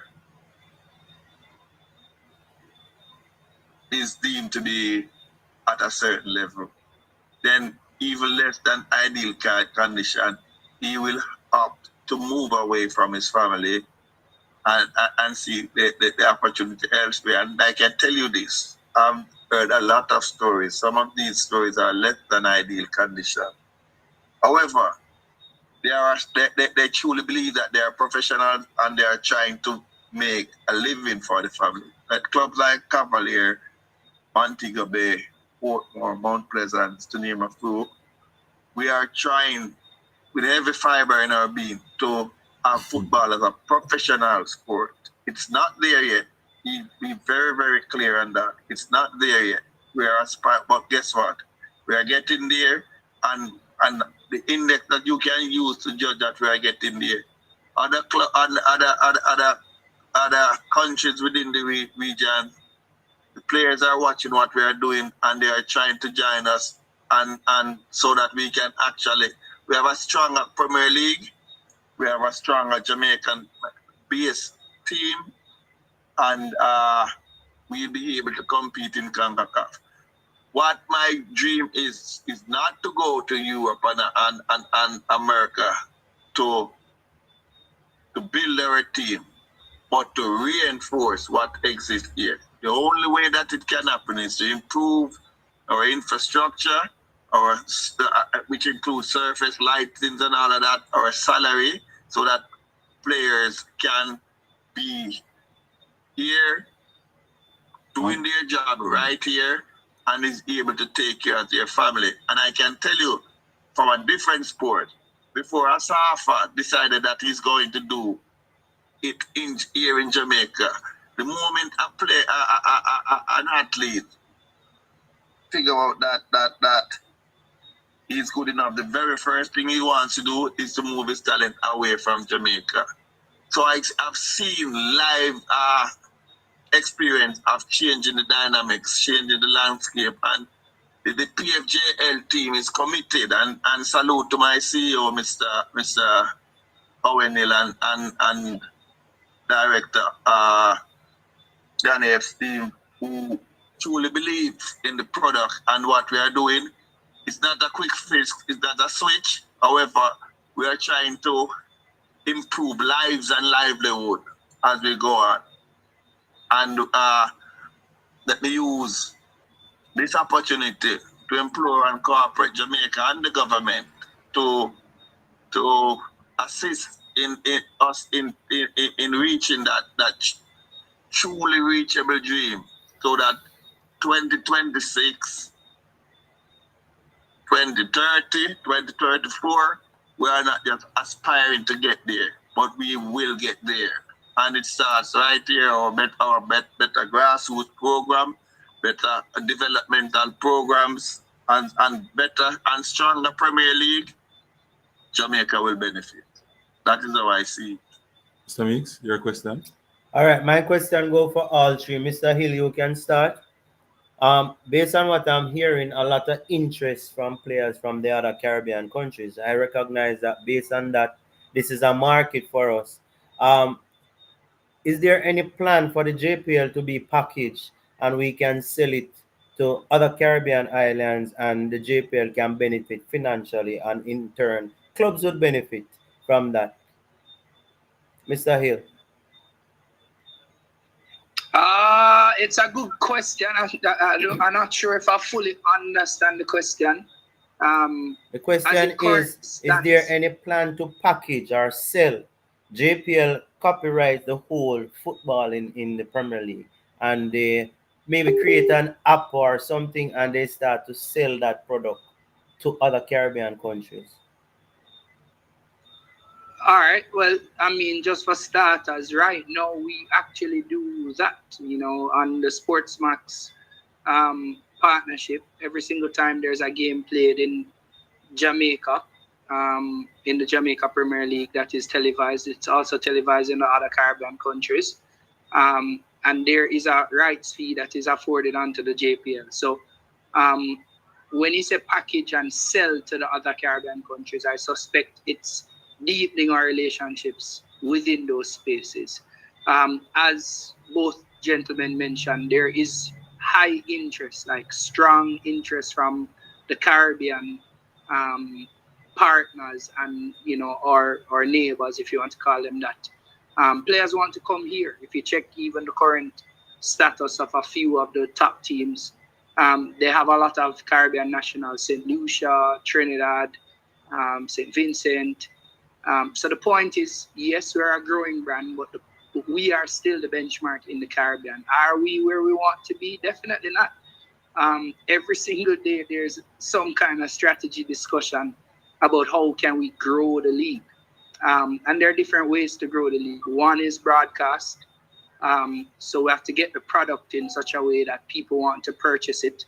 I'll say the Caribbean is not where we're looking to pitch as much because, they're similar in terms of conditions and socioeconomic challenges. So what we're looking is, markets that are outside of the Caribbean who are able to purchase and, who can deepen what is called a relationship. So, yeah, man, definitely there are plans and we want access. We want everybody to have access to the league, meaning you're able to watch it, in any neck of the woods, and on the go you're able to get extended highlights. And I use this opportunity as a chance to big you guys up to say, these are ways, grassroots ways to promote the league itself, because we want people to see us as the source market for talent. And we also want people to see as the destination market for talent. So you come here if you want to explode, and you come here if you want to buy talent. In two ways it works. So the strategy is working. It obviously takes tweaking over a period of time, but we are working assiduously to ensure that anybody who is a part of the Jamaica Premier League, they're in a better place after having interacted. One more question, Mr. Hill, sorry. The system that is established already with Sportsmax and etc. Does the clubs benefit financially from it? Yeah, man. The PFGL is the clubs, and the clubs is PFGL. So it's one and the same. It's not, it's not a standalone organization, operating outside of the parameters. The clubs are the ones who are the managers, essentially. So yes, there is a financial benefit that they get. I mean, obviously numbers, we're not going to talk numbers and Yeah, we understand what that. that We means. understand that. But the point is, everything that we do, it's on behalf of the clubs, and that's also augmenting what needs to happen. Football is an expensive sport. A lot of the things that we see and benchmark against professionally requires a lot of investment. In some instances, teams might be indebted, if you're talking internationally, when you check their own balance sheets, when you look at what's happening. It's expensive in order to compete and to survive in the world of, sports, moreover football. So we understand that, and the more we professionalize is the more it requires a broader horizontal coverage financially. So the clubs are in a better off position. And again, sometimes things will take a time to improve. It's not a linear pathway to growth financially. And we know every club wants to earn more monies. But again, with a market that is ever so contracting, and we look at what happens globally, any shock that exists will affect how we operate. I think what we're doing is nothing short of miraculous in a lot of instances. And credit to the guys who are, club operators, owners, etc. They have done it blindly, in such a way that they keep giving back. The people who are part of the club ecosystem, I keep saying it. I mean, no fewer than 50 per club, and we talk 50 times 14 clubs. Just look at the impact that these clubs are having on jobs and the economy within their local space, and just the overall feel good of the country and brand Jamaica benefiting. So again, we have a far way to go, but we have also come a far way. So I would say, we're working. It's not easy, but we're still working. Anybody else, Mr. Epstein? Anything you want to say on that?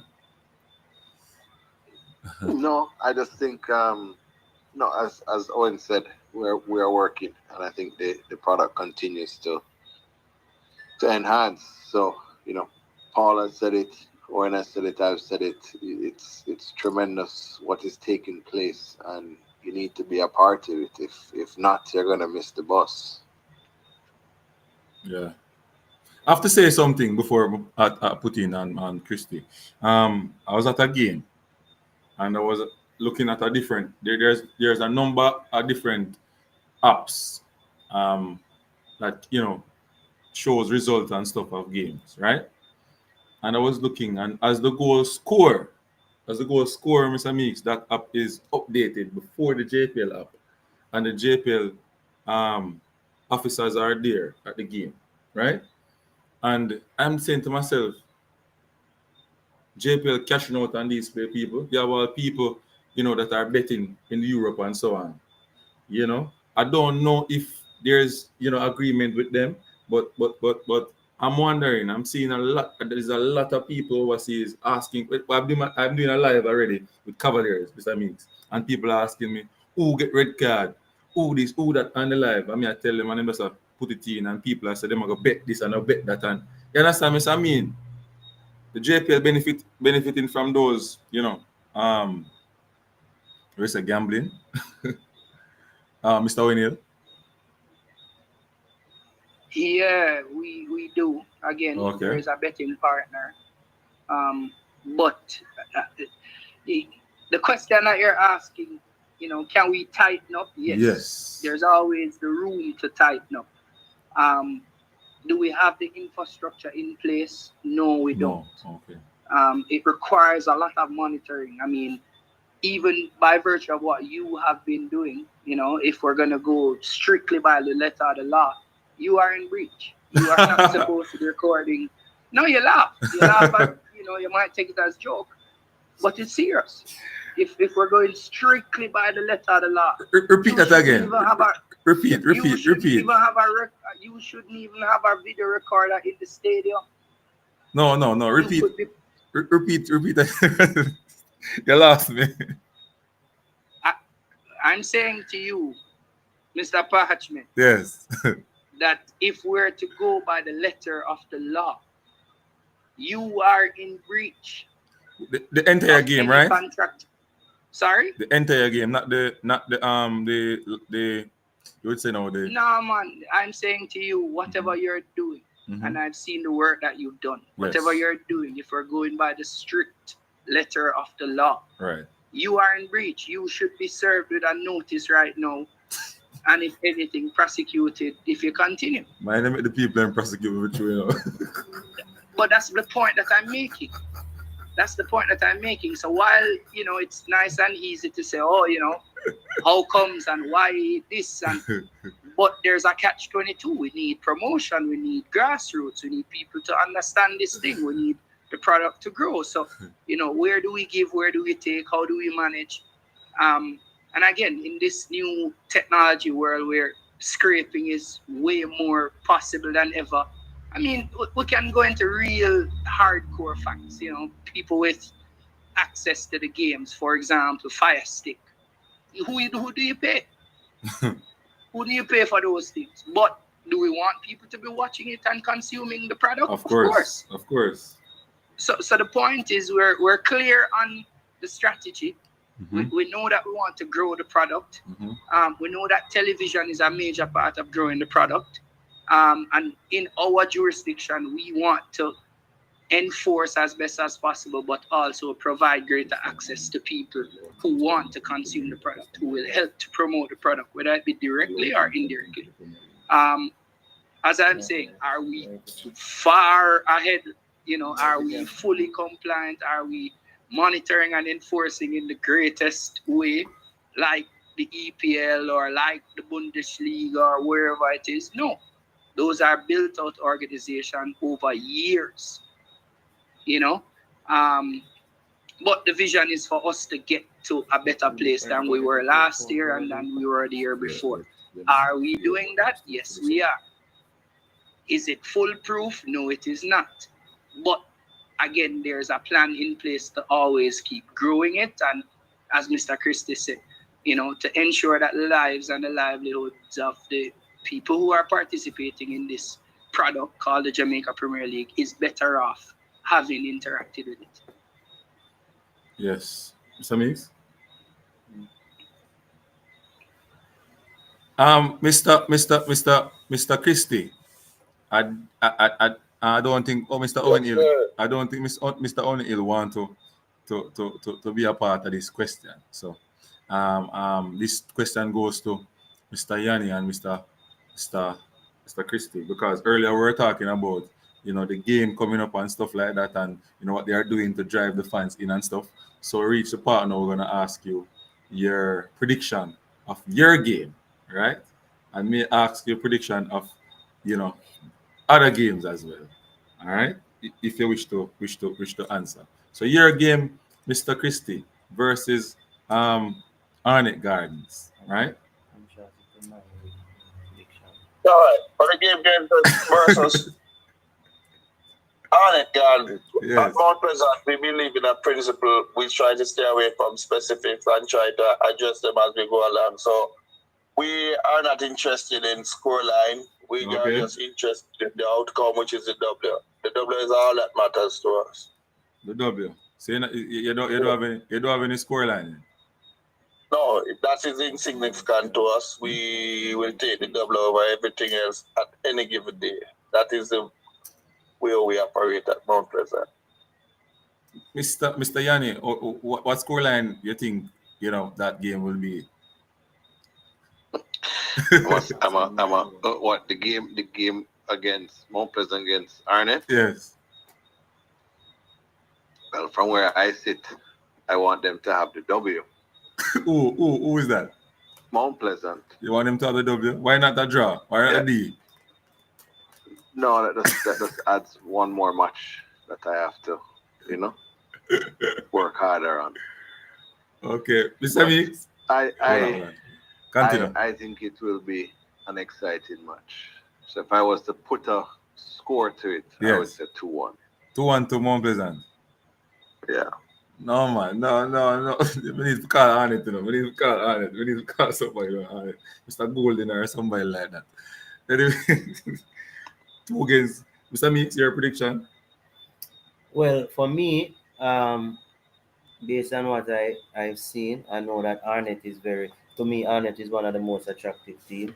Mount Wow. Pleasant is one of the most Mine make determined team. Christy take care again in everything. No, but it's my opinion. I don't know, man. It is opinion, but the numbers doesn't lie, though, you know. So based on what I'm seeing, I still have doubts about a You are what particular. your numbers say that you are. I'm having doubts about a particular area. So I see Arnett Garden scoring. Yes. I see Mount Pleasant who can get back a goal. So I'm going to predict a draw.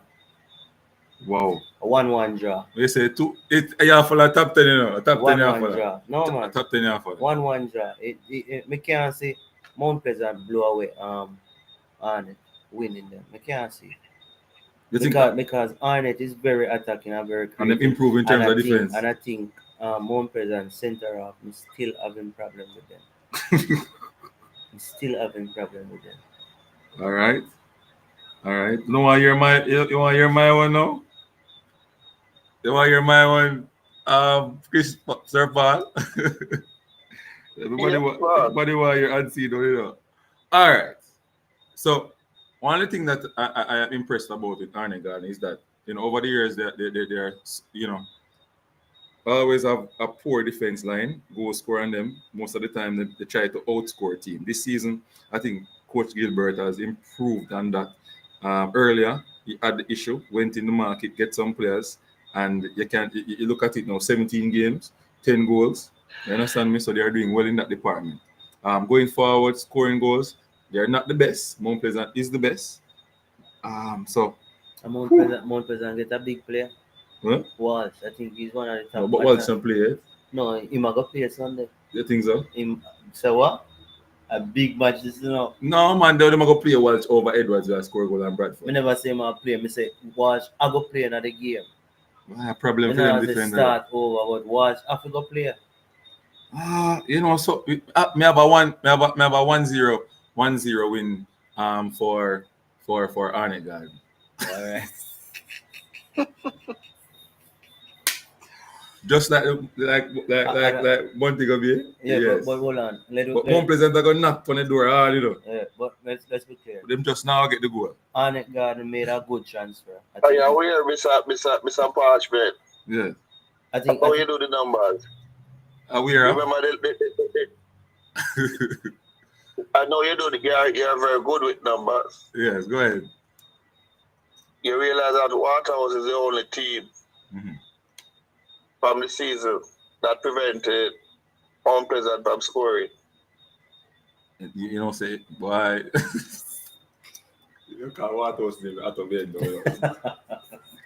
And that was in the first round. You want me to tell you what happened in the second round? Yes. 3-love, man. We did the match, man. I was commentating.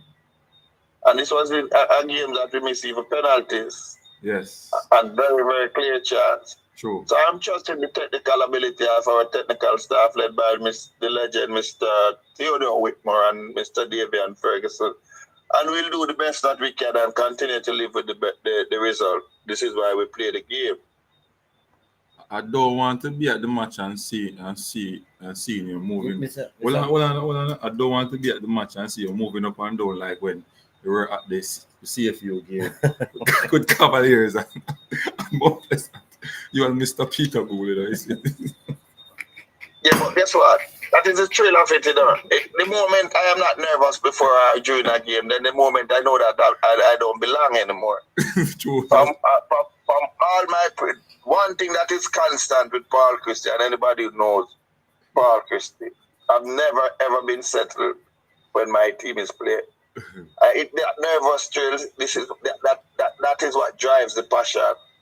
Yeah, we don't do it because we are paid to do it. We do it because this is our real passion, and this is what we truly love, and we believe in what we are doing. So guess what? It's not a pretend or a show. This is who we are. We are nervous until the 90th minute every game. Okay. Can I say something? And that is called respect. Respect. We respect every opponent. And we have seen enough in football to know that you're as good as your preparation. And if you disrespect your opponent, you will be punched in your face and punch hard. Travis Spencer Yeah. said 2-1 Mount Pleasant. 2-1 Arnett. Well, I'll be Arnett people there in the Hey, chat. Mr. Parchment, Mhm. I think Arnett did a very good business. Mhm. And Arnett, when you watch Arnett, even though Arnett was playing very attractive and attacking, I think Arnett's weakness was shepherd in the middle of the field. He tend to give away the ball easily and turn over the ball a lot. Mhm. And now, from the last game I see Arnett play, they had replaced him with a former Mount Pleasant player, No. Nelson. No. Nelson was a Mount Pleasant player. No, his brother. Nelson, Mr. Christie, No, that's what it So means. that's what he was a it's Mount correct. Pleasant. He True. was a Correct. Mount Pleasant player. So I don't know Yes. Because you know watch Mount Pleasant. Our research is better than yours. Eh? He was a Mount Pleasant player, and I think that position is an upgrade. That's a much cavalier. It is an upgrade. We're not gonna go down that road. I think that's an upgrade. So I think Arnett is a little bit better than what Arnett was the last round. True. With that little improvement right at that spot. All right. Mr. Owen, there was a question here before I go to the prediction, and we want to go straight into Mr. Yepstein game and ask, what the scoreline will be like. Well, let me find that comment from Mr. Hill. All right, Mr. Karim, you was asked what's saying again? He was saying salary. There should be a salary cap being mandatory for players in the Premier League. What's your take on that? I think that's what he's trying to say. A minimum. Minimum Yeah. and a maximum. And a max. No, minimum. There would be a maximum. But you can't minimum, tell people how much to pay. Yeah. Minimum. Yes. I can help answer that though, the JPL is guided by the principles established by government. All official players that are professional are guided by the principles that exist by the government. Okay. More than minimum wage. Minimum wage and about You want to add 15,000 a week minimum. You want to add anything, Mr. Owen? The Jamaica Football Federation, as long as you're a contracted player, Yes. your salary will be at or above the minimum wage. Mr. Owen, you want to add anything? No, I think that's it. I That's mean, it. again, like I said, our aim is to improve in every department.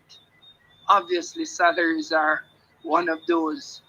So the point is, yes, we'd love for everybody to be getting professionally paid salaries across, the industry, given our economic standing. So, and then again, like with every organization, you're incentivized when you do well.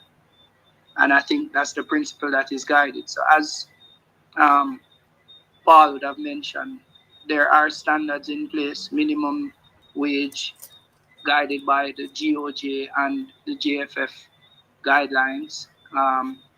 And that is mandatory across the league. Do we want to move that? Everybody would want to move that. Can we afford to move that? Mm-hmm. I don't think we're there as yet. Okay. Next question to you, Mr. Owen, before we go to the prediction. I think one of the things that I want to do is to create a way where I can educate players in terms of being professional. I've come up with some cases that players have done some things, and it really bothers me. I can't really talk about it on here like this, but I think off the ball these players don't understand about a lot of things, like how to act after a game. You see players after a game, with rum and boom, their Instagram page is not looking good. How to sign contract, what to do when sign a contract, how to opt out of an agreement with an agent, those things, how to take care of their body as well. A lot of things, off the ball that these players don't understand. And I think, we educating them will change the football a lot in terms of the professionalism is. What's your take on that? Well, first I want to know who is the we educating them, because that's on the assumption that you know what you're saying, right? Yes. But again, it's an improvement comment. I don't even. It never sound like a question. It just sound like you're saying this is something that needs to be done. No, And I anything mean, that what's will your take on it though? Like, do you believe that we can do better in terms of educating our? always, Yeah. every single era, I tell you already, the progress scorecard is work to be done. That is the progress scorecard. We're not looking at where we are. We're saying work is to be done. So the point is, in every single department, we know we are our biggest critic. I'm telling you, when you sit in our subcommittee meetings, our board meetings, our discussions offline, you wouldn't want to be in that space, because it is really, us digging and ripping it apart and saying, yo, we're not doing well enough, knowing all too well that we're doing a lot of work. So, yes, there's more work to be done. Yes, the players need to be more professional. But those are internal mechanisms and systems that need to put in place from early. I mean, a lot of these guys, football is their only source. Yes. It's how they survive, and that's they've never been exposed to anything outside of what they're currently doing. Now, for behavior change to happen, then it requires a stronger kind of influence and exposure. So every opportunity we get, man, through the individual clubs, they are doing their jobs. Through the collective league, we are doing our jobs. There is a personal component that is required too. Yes. You want better. So, and then we're living in the new age where you can get access. So information is there if they truly want to learn. And again, we're always willing to provide any information, insights, tools, anything of the sort. We want to professionalize and get it better. Right. And again, the players are a primary part of the product itself. Right. So, we try to educate them as much as possible. We try to give them some amount of exposure the way that they need to get it. There are sanctions at the club level for their own operation. So, a club wouldn't want to know that their own players not taking care of their bodies, whether it be pre, during, post game. So those are things that we definitely encourage, and we use, I would say, soft tactic in getting them to operate in a better light. And we have seen the growth. Gone are the days where players had a certain demeanor. I think everybody sees what is happening. Everybody wants to stay on the professional path and know all too well that a lot of people are watching. So they're stepping their game up. But we definitely know work is to be done, and we keep trying to improve. So help us as well. Please help us. So Yes.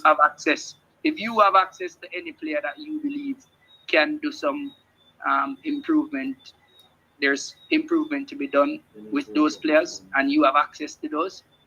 Use your influence, use your platform, help them to understand. And I'm certain, as Paul would have said, as Yanni said, 4 years' time, 8 years' time, 12 years' time, we should have a better product and a better country and a better set of players. So you know that I did a video on YouTube. And someone from overseas in the diaspora, Reggae Boys fans, said to me that, Mr. Parchment, you can do a little dinner-like settings where you can invite the captains from each team, invite the PFGL boss, invite the heads of the different clubs to come, and and try to see how best we can, speak on these things and try to educate the players. And I'm thinking about it. You understand me? I think it may cost some money, but I think it's something that I want to do. But I want to do it on that scale, like we have, nice little dinner settings at Pegasus and Mr. Owen will come and talk, Mr. Christie will talk, Mr. Yanni will come and talk, and we can educate them on that type of settings. That's what. Yeah, man. Anything you want to do, just make sure you do it big, but do it sustainable. So, Right. what I can definitely say is behavior change don't happen in one fell swoop. True. If you want to change behavior, it requires consistent work. So, while we talk about the Pegasus or the Esotel or the wherever it is, it sounds nice. Yes. A lot of the change sometimes is, a one-on-one conversation just after training or, while totally unrelated to the sport, a epiphany, a moment that, boy, things must be different, etc. Some of the times they get personal information from those who have done it before, those who have either done it successfully or done it and failed. But that's information that will help guide them, So anything that you're doing in support of growth, then I'm certain that any of the gentlemen on the call, they're willing to also support that. Yes. Thanks for that. I'm looking forward. I think the person that gave me the idea is willing to sponsor it as well, based on what he told me. So I think I have somebody to sponsor it. So we'll make a call with you soon. Back to the Not a problem. Yes, back to the prediction. We are now at Mr. Yanni Epstein team. All right, before I go to Mr. Yanni Epstein team, let's go in order. After Mount Pleasant, it is Umberland and the Chapelton Maroons. What's your prediction, Mr. Christie, on that game? Either a draw or Chapelton. Chapelton has been constantly improving, and they are playing as if they belong. So I'm gonna give them the edge with a Umberland 1-0 win. and Chapelton. 1-0 win, Mr. Christie. For Chapelton, yes. Mr. Epstein? I would follow. I'd follow Paul's lead on that. Anything you want to say why you follow Paul? But I would agree with him. That Chapelton has been getting better. I mean, we played them a couple weeks ago, and it was a different game than what we played in Kingston. And I don't believe Umberland is changing as fast as they need to. So, as him said, I think they belong. So we get them the 1-0. Okay. Umberland have a track record to beat people 1-0. Over the years, the great. None of our Umberland's track record in the first round was what, 7 or 8 draws? Yeah, that's true. 8 draws. Mr. Meeks, your prediction? I can't see Umberland winning. I'm going to give it to Chapelton. Or the best result, it's a draw. All right. Mr. Meeks says a draw. All right, next game, Portmore versus Harborview. Oh, God. Mr. Christie. Battle of two former champions. Based on the acquisition of both teams, I'm going to give the St. Catherine base team a 2-0 win. I'm telling you, Portmore look like they're on fire with some of the transfers that I'm hearing. They got. Shandy James is back. That midfield is going to be very hard to beat. Shandy James and Guthrie in the middle of the park. Sigel Knight. Ramon, what's his name? Owell. Oh my. Portmore putting a good team together. Mr. Epstein. So what's the scoreline? I never give me the scoreline, Christy. I'll give you a 2-0 win for the St. Catherine base team. Oh, yeah. 2-0. Mr. Epstein. Where is the match being played? Portmore. Ferdinita, I think. Yeah, Ferdinita. I'm going to sound like a madman, but I'm going to say a 2-all draw. No. I don't know. I don't know about that too, as well. But Mr. Biggs, I'm write it down. Yes, and I can remember. I think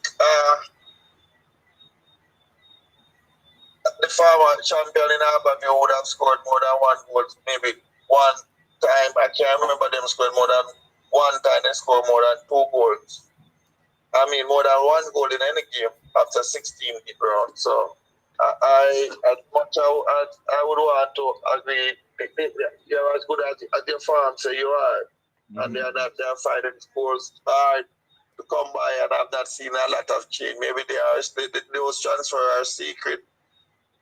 Those transfers are secret, but I've not seen Aberview really aggressively attacking that void where scoring goal is concerned. So, and the window is still open. We might see some change, but I'm not aware of any significant change where scoring goal is concerned. Okay. Oh, I understand where you put that, you know. I understand where you put that. But Tej Bryan doing well for them, for Portmore. I'm not sure about Aberview. I think Aberview and in my opinion, Aberview and Umberland is not improving as fast as I think based on players that they acquired. Yeah. But Mr. Yanni, your prediction, looking at it and wow, if you win this, if you get this right, I'll have a call him next week. yeah, I'm gonna call him for some yeah, English yeah, Premier yeah, League Miami. prediction. So we can win some. Somebody said Timar Lewis at them. JPL fan. Big up JPL fan in the house. Mr. Meeks, what's your prediction? Portmore win 20. Jesus. That one the easy field, though. Easy field. All right. Next game. The Calvary has arrived. Veer Phoenix United versus Waterhouse. Firehouse. 3 p.m. Wembley Centre of Excellence. Home game for Veer. And big rumor that Tariq Maggie is there. Talk to me, Mr. Christie. All right. Based on Waterhouse farm over the past couple of years at Wembley, finding it difficult to score goals at Wembley. However, they have a solid enough defense. So I'm going to go for a 0-0 stalemate. Waterhouse and Veer. Yes. 0-0. Yeah. Okay. It's a hard grade for Waterhouse. Check the stats. Up for Waterhouse, I think Waterhouse would have won at Veer maybe one time in the past 5 years down by Wembley. It's not as easy to win down there as a lot of people think. Okay. Mr. Epstein.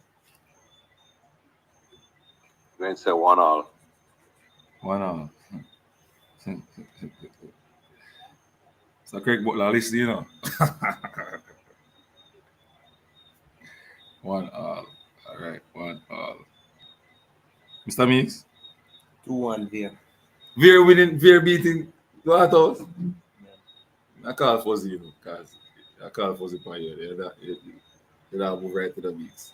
Mr. Butler focus now on the Premier League team and get a number of players in from who was there who couldn't play and now they're going to play. I think they will start to be better now. And I'm expecting Veer to make a show now.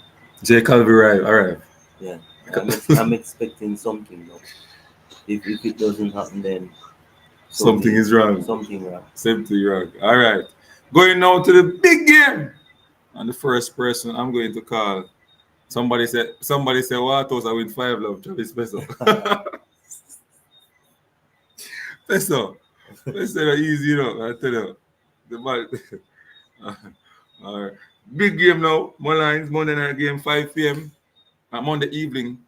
Monday evening. Mullines versus Montego Bay, 5 p.m. Mr. Epstein, that's your game. What's the score line? Try not to be biased. So you can know it. I'm not going to give you a scoreline in my own game, but I will tell you that we will have the W. You know, Mr. Christina too much meeting. So Christy, you're I never. I know. On a serious note, Hmm. even when people ask me any match we're playing, Mhm. I'll never give them a scoreline.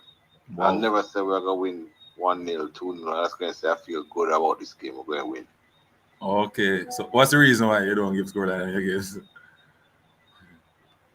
Don't call it superstition. You think if you call the score, it won't work? Listen, you don't want to do anything that is going to go against you.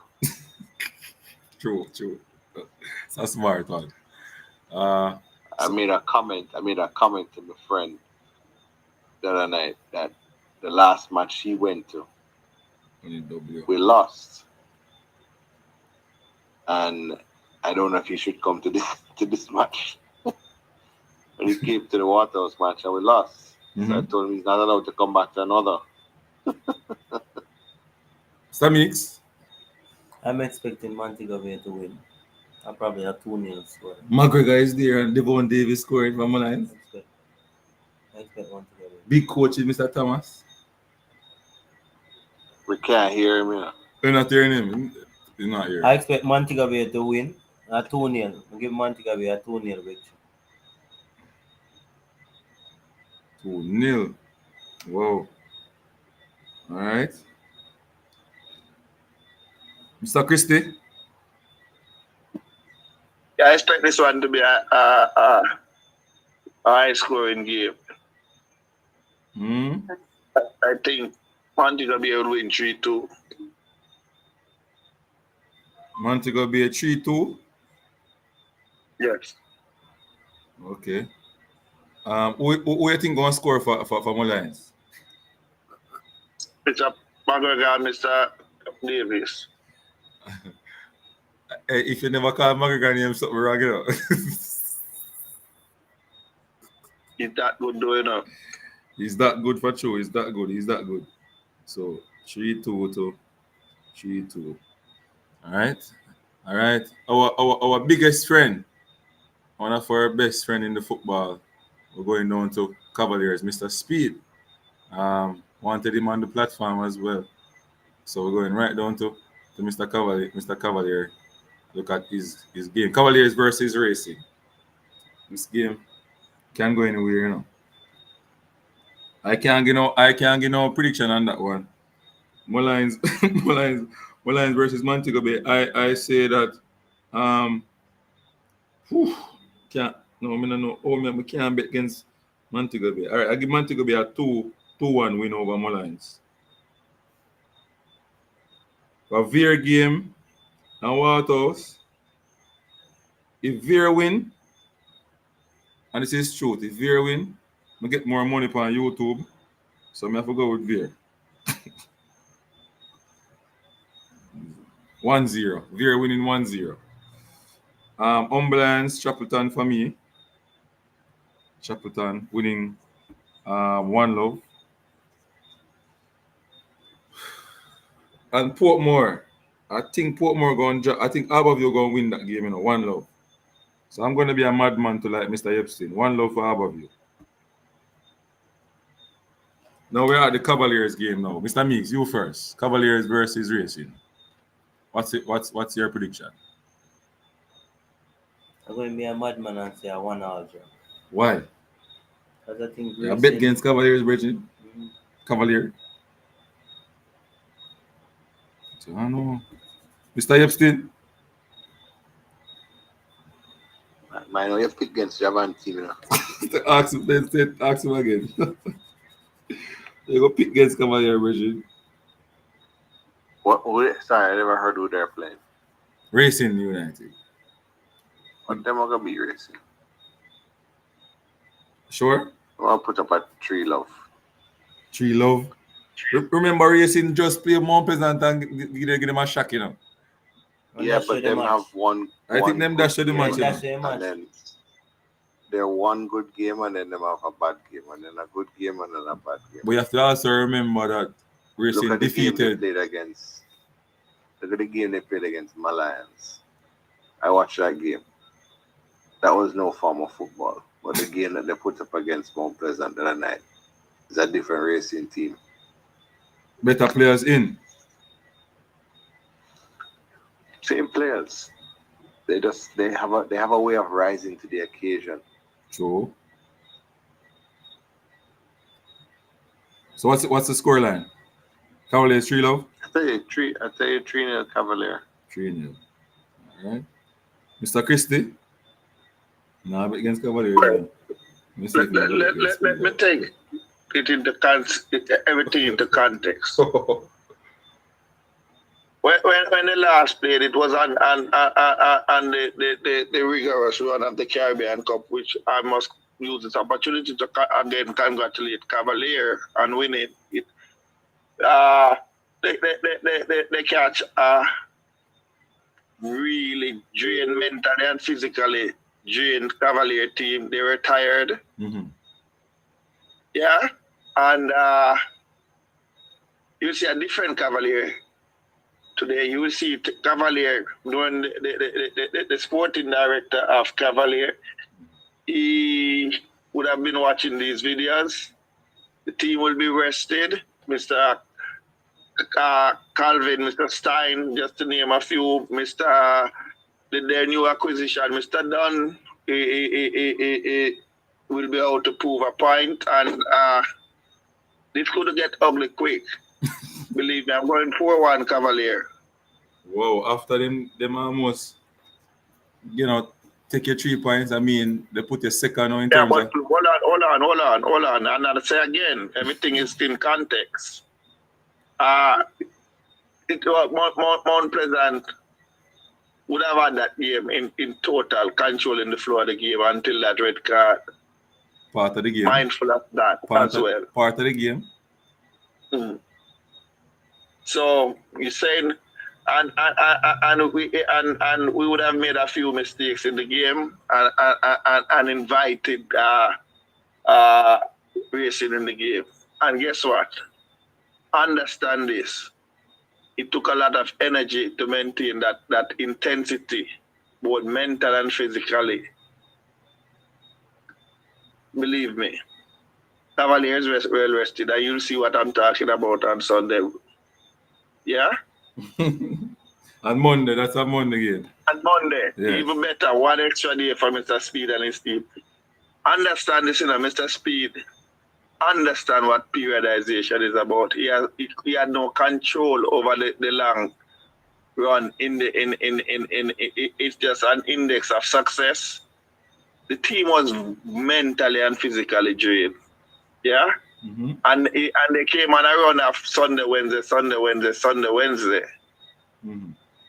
Believe me, Cavalier have 8 days to rest. You will see the difference. Okay. For me, I think Cavalier are more experienced players in the league.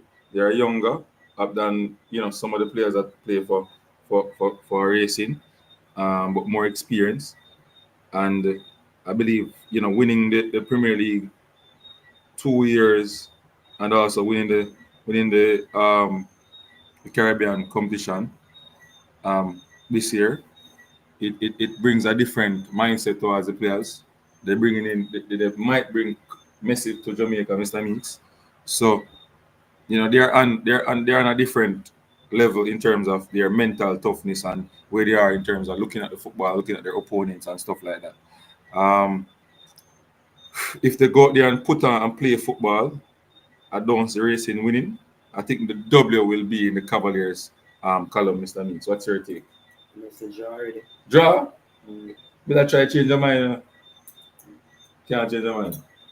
Remember again this. Do not underestimate the pace at which Cavalier plays. Oh God. That's and scary. I can tell you, if Cavalier score within the first 15 minutes, believe me. Get done. I might get my score wrong. It might be more. Believe me. Is that your For thing? that entire 90 minutes, Cavalier will be driven and motivated. Believe me, I tell you that. All right.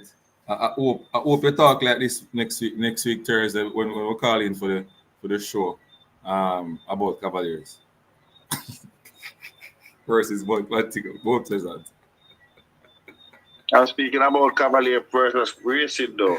Yeah. Maybe if Cavaliers playing Montego Bay or another team, it's a different look you have to give based on matchup. Okay. So Cavaliers, Mount Pleasant would that be a different argument, not true?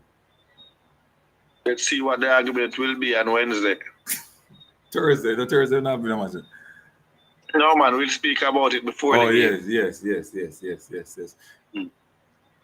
a game to play. Next week, down by Jackson. I will be there again, sir. I know. You're a loyal Mount Pleasant. I know that. Mr. Meeks ready because him having phone ready to take videos and cut up and put them show tactical what? Decision making and all them something. I'm ready now, having tactical board and everything ready now. Yes, I think we're at the end of the show now.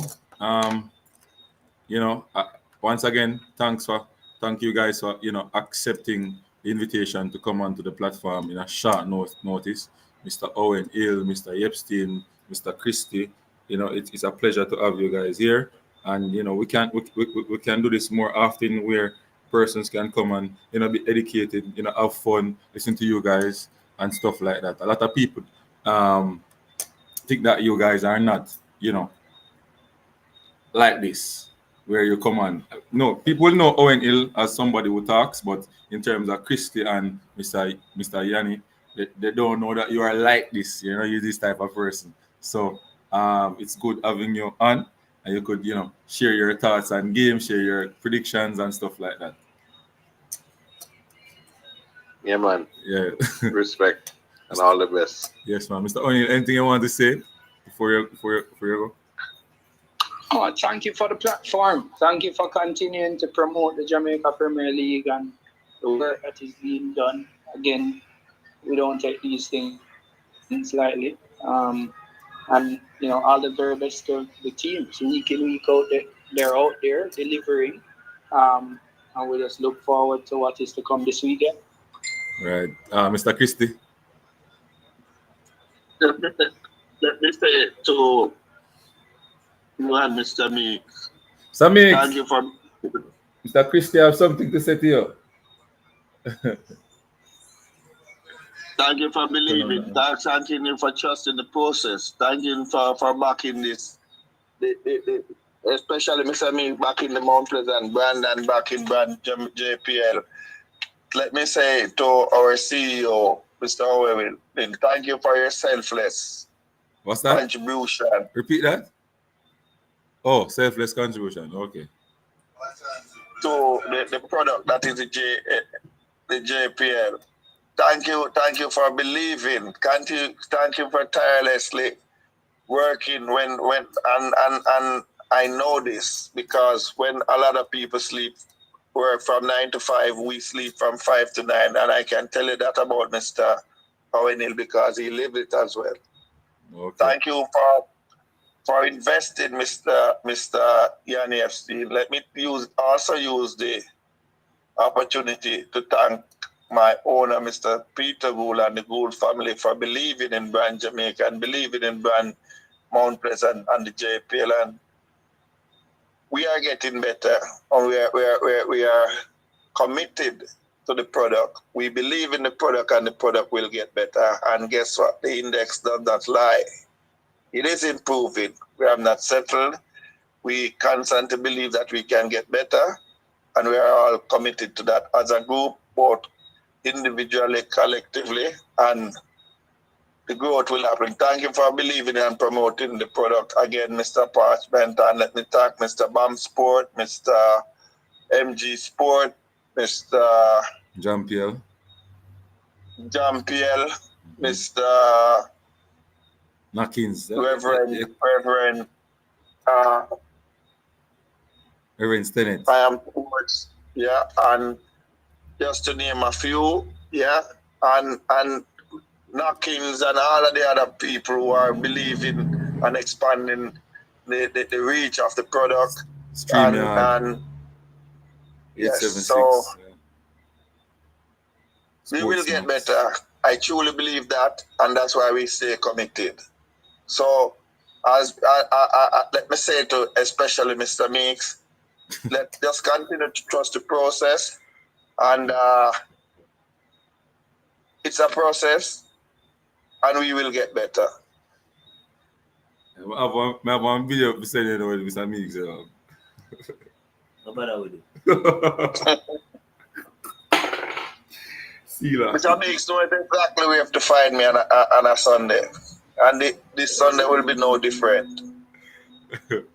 All right, everybody. Thanks for coming on again, and we're looking forward for this next week, Wednesday before the game. Hopefully, as what Mr. Hill said, that the clubs can go ahead and do some of the pre-press match conference, and we can get a look in before the set playoff ones come about.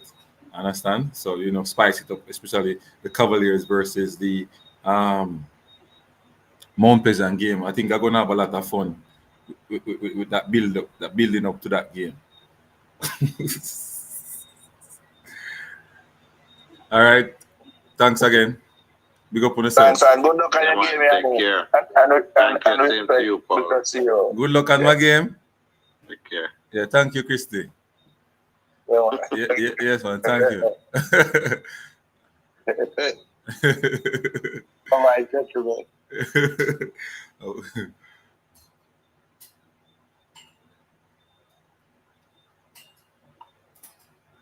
All right, everybody. Big up on yourself. Unseen Sports is going to be out of here. And we are out. 1 and 2. Base play. We are out. Over there. Blow that.